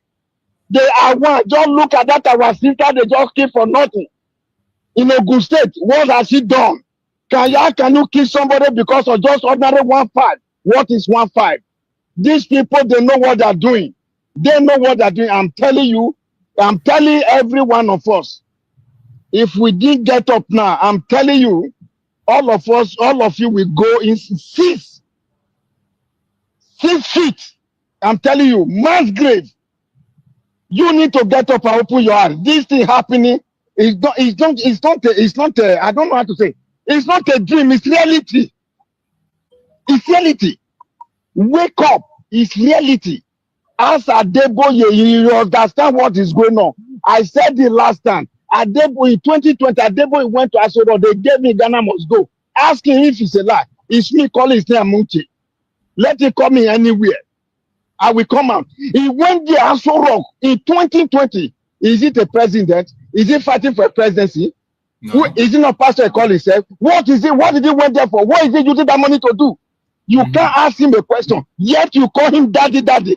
This man, now, how many of you that are killed? Last time I told you also, I said it on the broadcast, I think 1 month ago or 2 months ago. One of the resident pastor in Abuja, his son was shot dead, and the wife was kidnapped. And they demand from the husband 30 million. Adeboye is not aware. Is Adeboye dead? Is he deaf and dumb? Is he not aware? I say all of them are one. I keep on saying it. Like yesterday, all of you went there, donate money, I give them. He tell you it is well. It is not, let me tell you, it is not well. It is not well. He gave you cannot tell that it's well. He gave you a prophetic day first, they tell you by this time next to oh my God. And this same man, where he give you that prophecy, he forcing you, encouraging you to pay your tithe and offering. Why can't he wait? When that prophet fulfill that he gave you, that he's going to provide for you. He's going to do this for you. Why can't you wait when that God do it for you before you pay that tithe and offering? Why? Why did he collect you instantly? Why? Why? Don't you ask yourself a question? Can't you ask yourself a question? I'm asking you. Youth of the Nigeria, can't you ask a question? How many of our brothers and sisters have been killed? Every day you keep on clapping and follow these Maruda, these killers, these blood-sucking demons. You call them your leaders? No, they are not your leaders. Even those elders don't wearing red cap in that land, they are your worst enemy. Those useless elders, they are your worst enemy. Whether they call them king or chief or whatever they call them. In Edo State, they call them Ojawere, Enoje. I'm telling you, they are nothing. They are your worst enemy. It's that time you have to go get up and chase them out from your land. If you don't go after them, they will go finish you. They will finish you. This one will finish you. They have no remorse for you. I am telling you the truth. This is the bitter truth I'm telling you. They have no remorse for you. They have no remorse for you. You wait for them. You have the problem. Go and meet them. They have nothing to do for you. They are the one bringing the people, giving them power, authority to come and level you, to come and finish you. They are the one. Go after them. I tell you now, get up. You see the death of this our sister in Ogun State, it's enough for every one of you to rise up. But you are all foolish. You are foolish and useless and believe that Adebo is coming to save you. With that nonsense is Jesus and all this prayer giving you, yes, like yesterday, like yesterday. He can't. There's nothing Adeboye can do. Let me tell you, you are more powerful than Adeboye. You are more spiritual than Adeboye. Adeboye is evil. There's nothing inside him. And Oyedepo, there's nothing inside them. They are empty. It's you that keep these people living every day. You are the one feeding them every day. Open your eyes and see their reality. Come up, get up, and get what we are doing. Let me tell you, only freedom. Whatever you want to live wrong, what do you want in life? It's only this freedom that can give it to you. When you follow this, your prayer, it's taking you inside grave. You can bear me witness how many people, how many Christians have killed the Benue, Bonu, count them every day. Every day. Every day. Can't you wake up? When are you going to wake up? Last time they went to university in Plateau, I think last year when? How many students they kill? How many students? Let me tell you again. I want to tell you one thing. They are advertising, they tell you to come and join military. Let me tell you, I keep on telling you, ask the people, those women that have husband, the husband is a military. Ask those women, they are now a widow. Ask them, tell them, where is the husband? When do they like to see their husband? When? I told them last and let them go and ask Tinubu, ask Musa. When do they like to see that? Where is their husband? They are sitting down there, expecting that their husband is still alive. I'm sorry to announce this to you. Your husband is already 6 feet. You are a widow. It better every one of you get up. Every one of you should get up now. Food is to take over the land. Take the destiny in your hand. Get up. Without that, nothing for you. Let me tell you, nothing for you. They have nothing for you. Nothing they tell you it is well. Nothing it is well. It is not well in anywhere. You and me can agree that it's not well. Is it well? Where? It is not well. Rise up and tell them, say it's a lie. It is not well. And when you start to do now, reject that is not well. And you start to reject that granite they are giving you. I'm telling you, your life will never remember the same. I'm telling you. Thank you very much. I stop here. Udo, I love you. I love you. I love you. Love you too. Thank you so much, my beloved brother. I appreciate you, Amushe. Thank you so much. The passion is overwhelming. When you hear the voice of a Biafran, you will know that this is a Biafran speaking. You don't need to preach. You don't need to talk much. Just hearing the voice of a Biafra, you identify them by their voice. Thank you so much for that very wonderful speech that you have just made. And I appreciate everyone that have been with us on this program from the beginning up to this moment. If you have endured with us till now, I appreciate you and I thank you. And we are going to be rounding up the program. I saw my brother Akonyo with it before I think network issue and all that, he left. Hopefully, maybe next time, we are going to be able to have him around. So my fellow Biafrans, everyone that have participated in this program, I appreciate every one of you, and I thank you for being part of the program. And once again, let us complete that message of our Supreme Leader, then before we give our closing remark and close the program. You even had Alamajiris that were employed in the north, meaningfully employed, gainfully employed. They were all doing very well. Britain said, no, for us to control these people, we need to impoverish them. Let us introduce this war. There was a coup by Nzogu. And after that, there was the massacre of, as usual, massacre of our people in the north. Ojukwu said, I have to secure my land and my people. They said, no, let's go to Aburi to discuss it. Ojukwu went to Aburi and agreed restructuring. That's something now you're asking for. To tell you how foolish Nigerians are. They're very foolish. That same nonsense you're asking for now was discussed many years ago. Ojukwu sat down in Aburi with Gowon and decided that regionalism was the best way forward, restructuring, going back to who you were, 1963 Constitution, 1963 Constitution. Be on your own and pay tax to the central government, as they have in America, as they have even in Britain. Britain, you have Scotland that is almost independent, Wales, the same thing, everybody is free, but Britain doesn't want the same thing they're enjoying to happen in Nigeria. Why? Ask yourself that question. Anybody telling you about one Nigeria is your enemy? I'll prove it to you now. Ojukwu negotiated devolution, regionalism. The North will be on their own, the West on their own, even Midwest on their own, and then the East on their own. It's the same one Nigeria. On their way to the airport, before they boarded the aircraft, a call came from Lagos, from the British High Commissioner in Lagos to Gowon, telling Gowon not to agree, after having signed the agreement. That same Gowon you're looking at today, God kept me alive so that he can witness the destruction he will bring upon that very zoo called Nigeria. Gowon said no. Do you know all the journalists in Nigeria, none of them have ever gone to Gowon to ask him, why did he say no to Aburi? Aburi was restructuring. None of those agitating for restructuring right now has ever gone to Gowon or gone to Nigeria to say, but Ojukwu negotiated restructuring. What happened? They came back and they said no. Ojukwu said, okay, so you want to continue to kill my people all over the place? No. Because of that, I'll declare Biafra. Today, they have brainwashed all of you with the perverse notion and thinking that somehow Ojukwu is responsible for causing a war, when opposite is the case. If not now, that after many years of hammering on this very topic, it has now sunk into the skull of the people that Gowon was the aggressor, not Ojukwu. That's how Nigeria is, always blaming the victim. And we lost over 5 million people during that very genocidal war. They killed over 5 million Biafrans. They wanted to wipe us away from the face of this very earth. But we survived it, and we are here today. Those they gave birth to, they have come. And this time with a wrath that you cannot even begin to imagine. And Biafra must come. It must come. Two things are bothering the zoo right now. You know, when God wants to destroy a nation, it comes in many ways. One, Buhari is dead. They brought in a fake. It is now dawning on the people very slowly that there is no more Buhari. People are now beginning to realize it.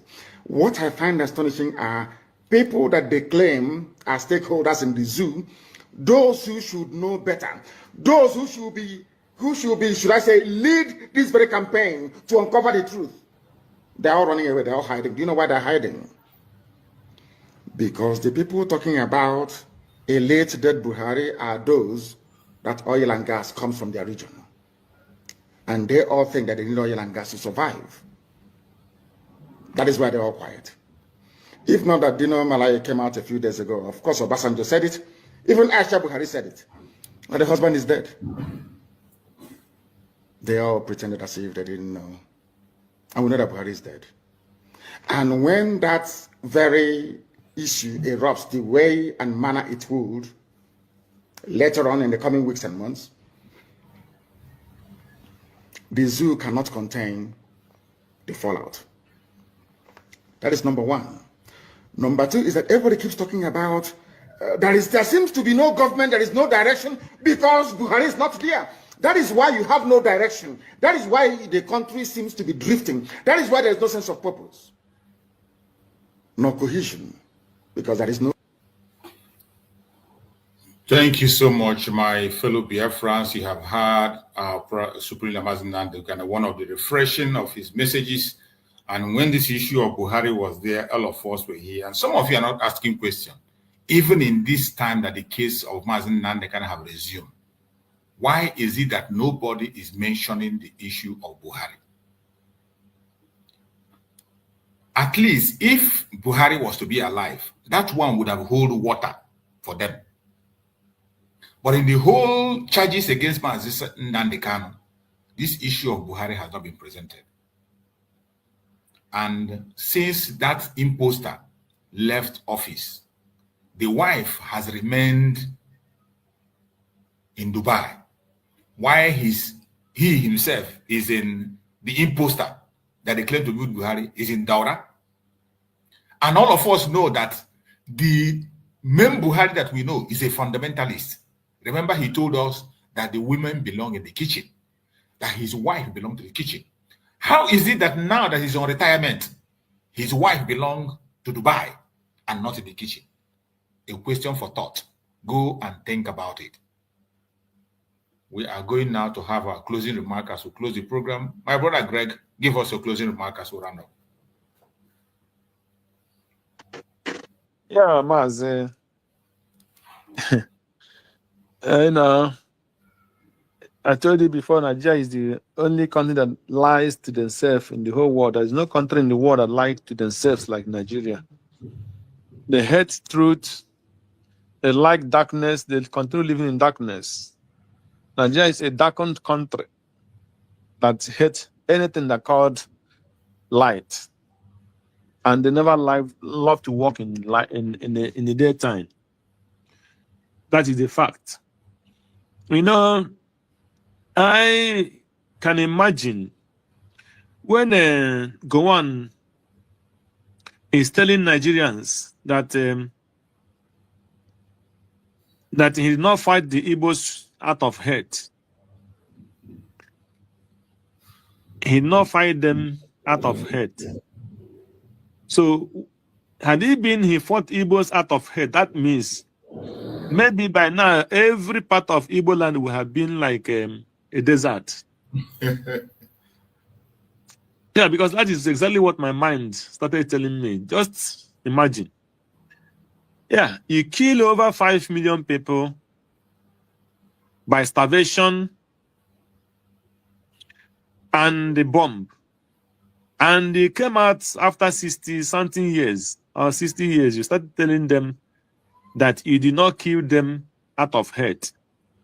So he loved them. So if had it been that Gowon did not love the Igbos, by now nobody would be having any descendants from any person that wouldn't have been anything like Igbo or any man or woman standing in that place. So yeah, that's where I see it. Yeah, because there is one of my uncle.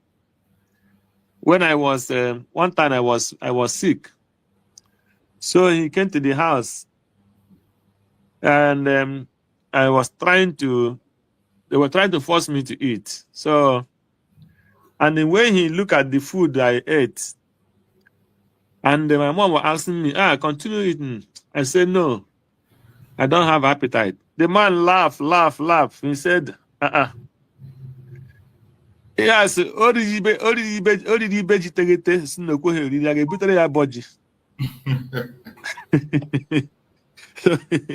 so maybe Gowon chọburu ihe ọ enwezi ihe ga na-eme exist n'ala Igbo before kwe na o gburu ndị mmadụ. So ebe ọ sị na ọkpọ ndị Igbo asị, because ọ na ọ kpọrọ ndị Igbo asị, enwezi aka mụ na aka ha niile ekwu okwu today. Can't even anything that they may exist in Ali, but that is what Gowon is trying to tell the whole world. That's what it meant. So yeah, but God will judge him definitely, because he will not end well. He will not end well, definitely.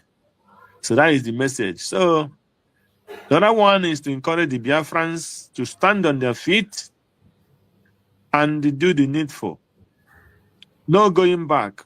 And our Biafra armies and the Biafra Defense Force, watch your back. Watch your back.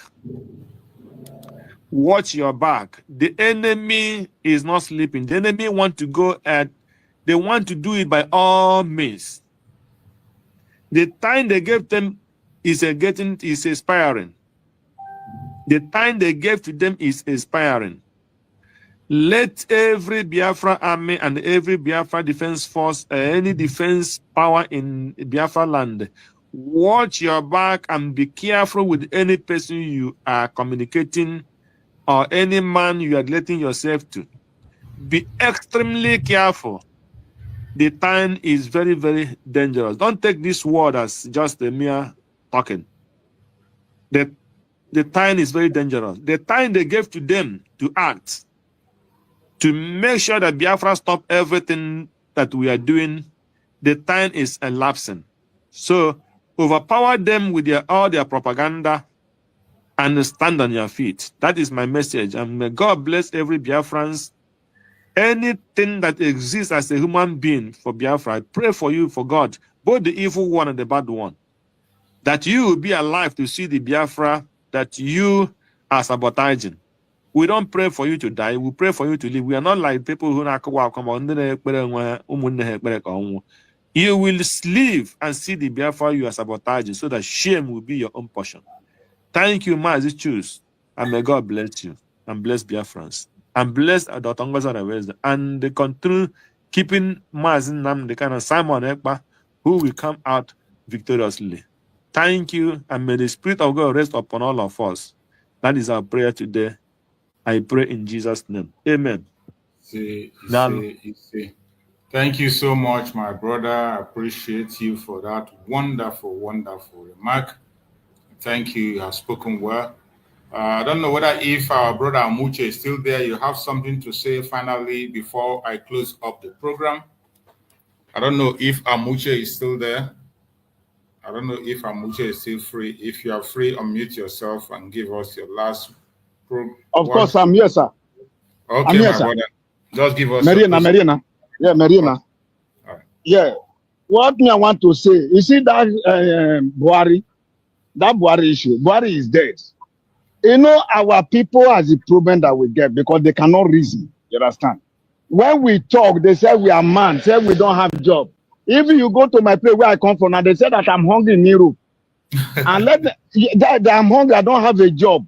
That's what they are saying. You understand? And those phones they were using to vote, it's me that bought all of them that time, the time of election. You understand? When we were voting. And yet they say I don't have food to eat, they don't mind me. You understand? So our people, this is hard time for them to wake up. Buhari is dead. You understand? It's hard time. You know, in Nigeria, I don't know what to call the place. I don't know what to call the place. They said that Buhari is not dead. Now, Jonathan was ex-president, but he's speaking. The ugly man in Yoruba land, Obasanjo, the mocking Enwe, he's there, he's still alive. People are seeing him speaking. You understand? Many of them like that. Many of them are there like that. You understand? They're out there. Why is it that since the Buhari lived there, why is it that we cannot see him on the television? Why? As they claim that he's alive, that he's not dead, that our leader is lying. The only person I get confidence on, I believe on this earth, that will give me water at any time, whether midnight or daytime, without looking at it, I drink it, is only him. Imagine the camera. No other human being. No human being in that construction. You see that place, I hate it with passion. I hate it with passion because of what I went through. Me talking to you today now, do you know how many times I was kidnapped? 6 times. I survived all of them. Then you want me to clap and follow Nigeria? I call myself in Nigeria. 6 times I was kidnapped. 6 times. Do you know what I went through? The way I was able to live? Do you know what I went through? These are the things they are still clapping hand to follow.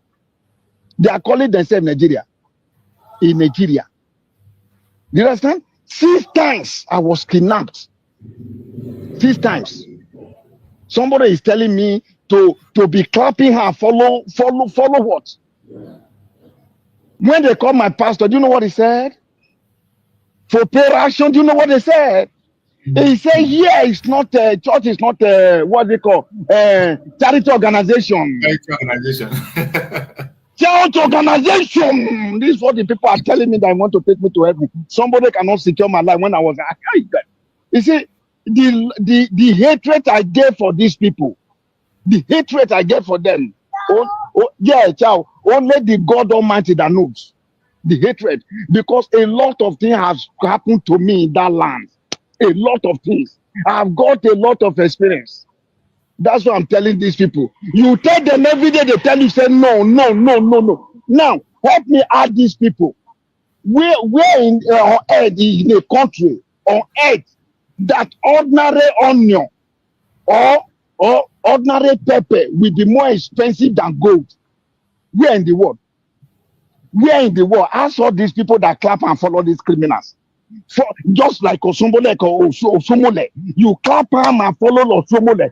Tell me how many years Osomole was there? Now somebody should help me to tell me what did Osomole do? Osomole was there 8 years. What did he do for these adult people that clap his hands and follow them? Help me ask. Can somebody just help me? Let me ask them. Ask all the youth of Edo State they ask them. All tonight they are clapping and they are killing you in your backyard. They are in your toilet and your bedroom killing you. They will come in broad daylight on television on their screen. They are telling you 2027. Then you are buying it every day to propagate at 2027.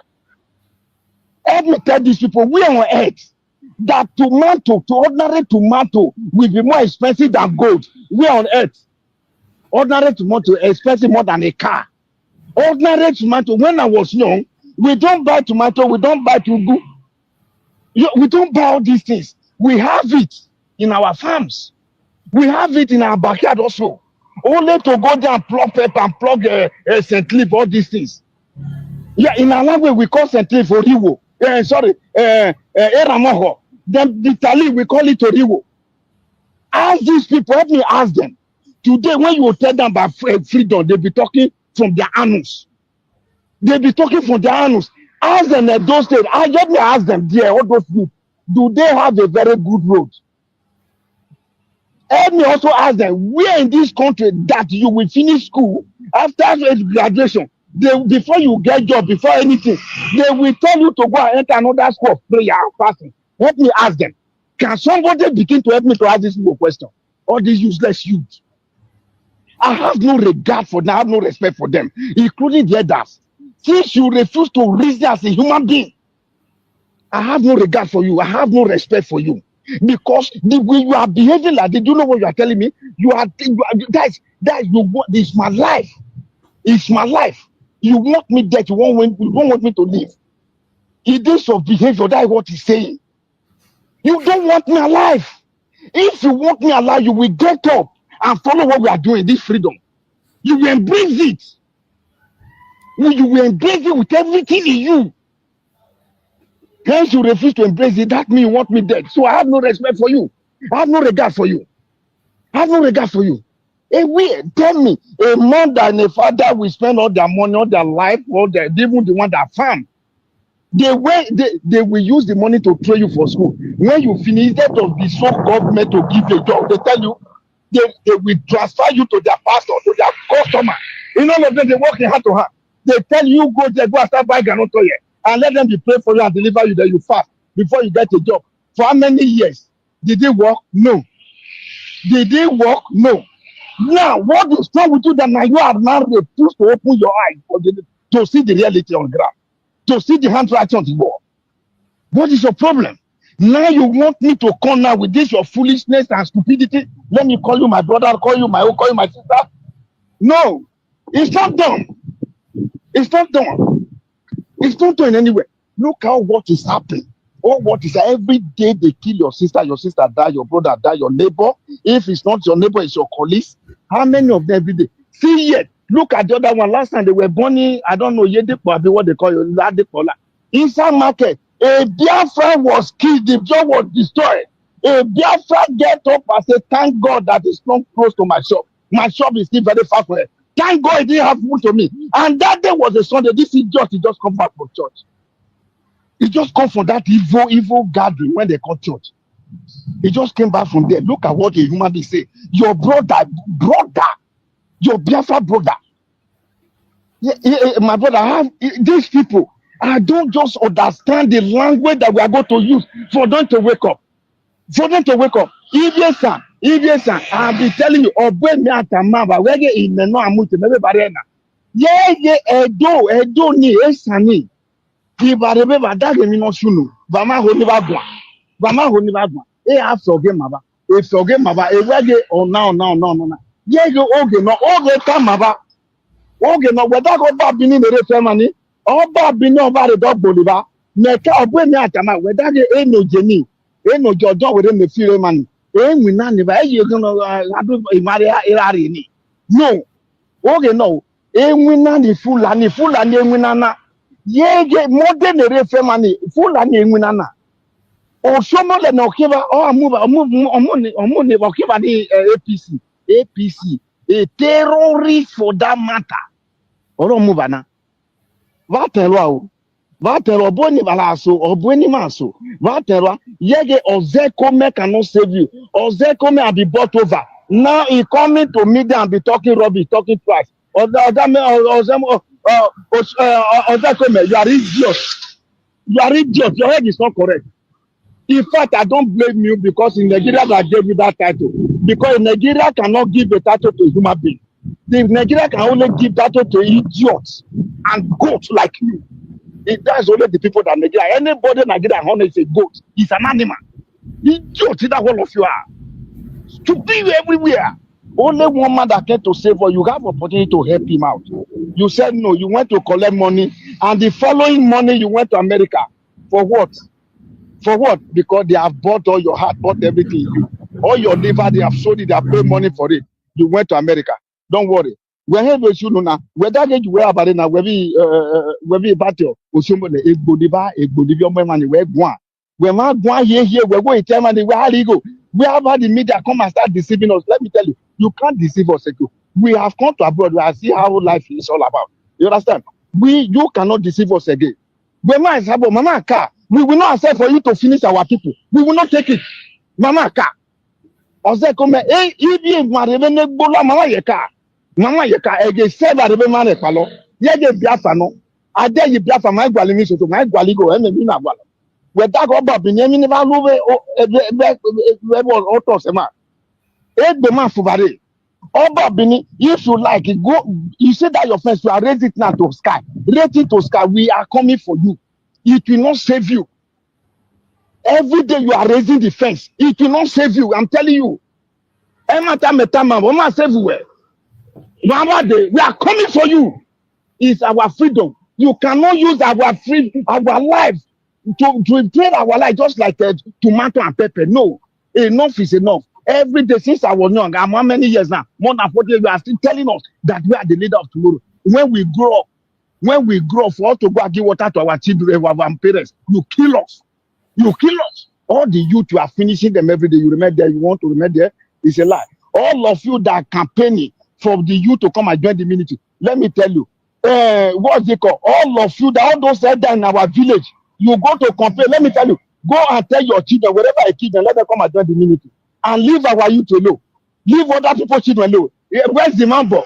Bring all your children. Osomole, if you was aware, almost when we were there, I can never have a minute. Need you on Nigeria. Thank you very much, my brother. I'm at work. Let me stop here. Udo, I love you. Thank you very much. My brother, I love you very much for the work you are doing for us. Thank you. Thank you. You know, I do go to Twitter. They don't normally allow me to speak. They don't allow me to speak because the language they say, let me not speak the language again. That I'm turning the youth against them. Although useless said that criminals. Thank you very much. Thank you so much. When I go to Twitter, immediately I pick they will wipe him, drop me. I won't be able to.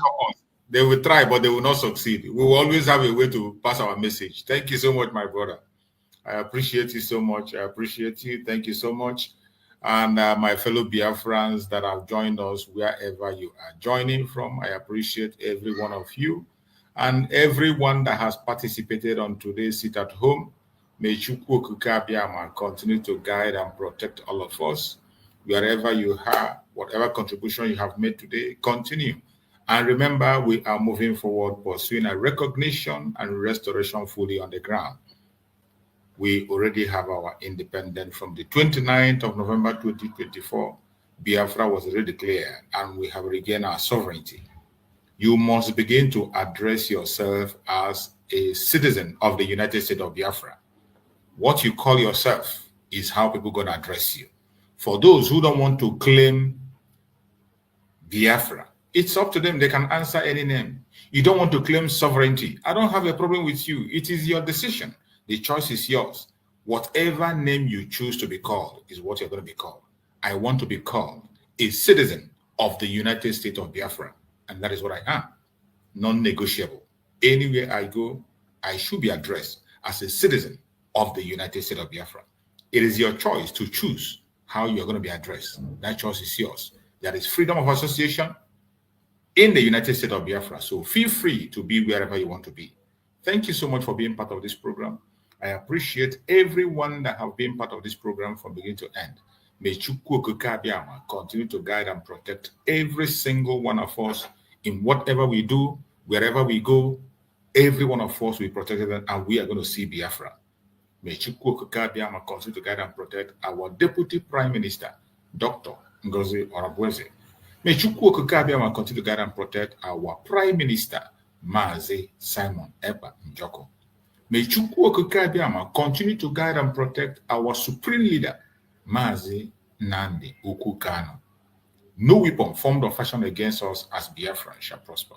No weapon formed or fashioned against our leaders shall prosper. Thank you so much for being part of this program. See you again tomorrow, same time. Stay blessed. I love you all. See you again.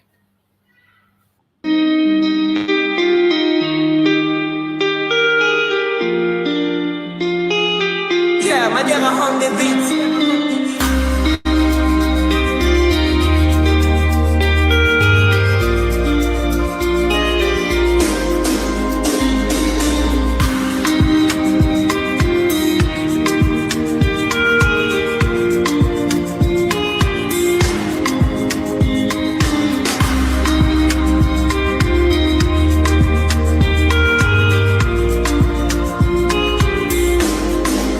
See mommy Nkechi, a rapper don't tell she the new for grave where my uche de Papa Emeka.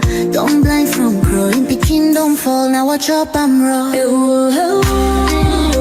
He said they shake my hand no feel. Yesterday we laughed, today I just we more. If we don't stop this night where we they share, tell me who go sing for the ones we know, babe.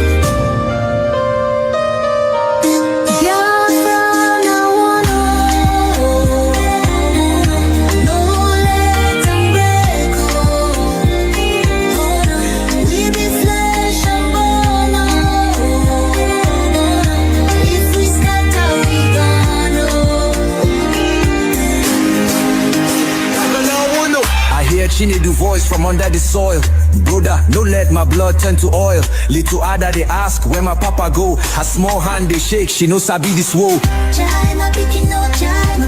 I beg my people see this fire we burn. Now our house they blaze, now our future they turn. We go tell their ghosts we no go fail you.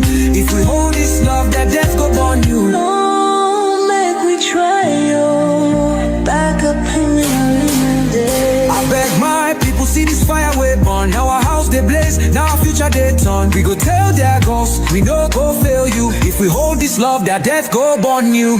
Oh, make we try yo. Back up joins with the trembling. Oh, hey. If we no join now, our children go so.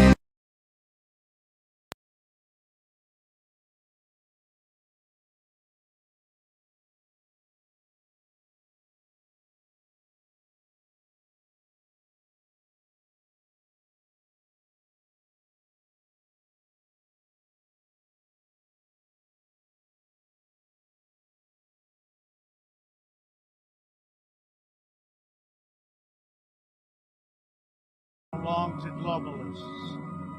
The future belongs to patriots. The future belongs to sovereign and independent nations who protect their citizens, respect their neighbors, and honor the differences that make each country special and unique. It is why we in the United States embarked on an exciting road. Now therefore,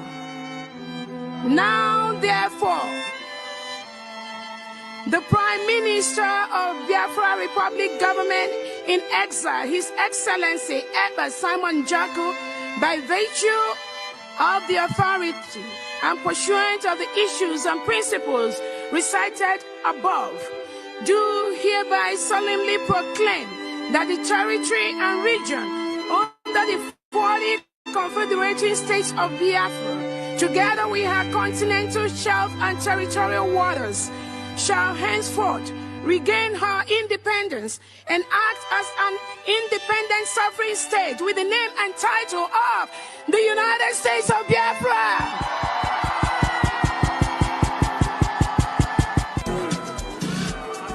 Thank you. We have heard of all the grievances that have been read here today.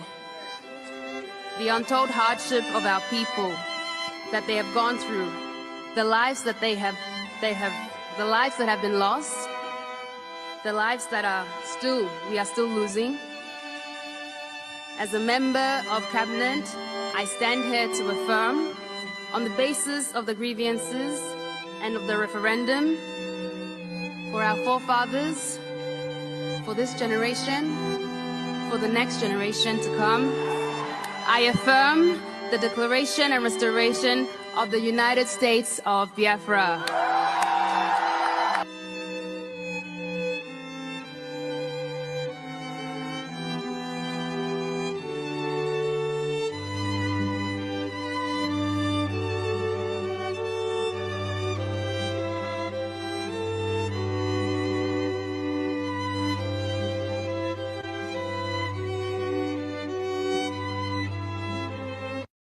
Truth is plain to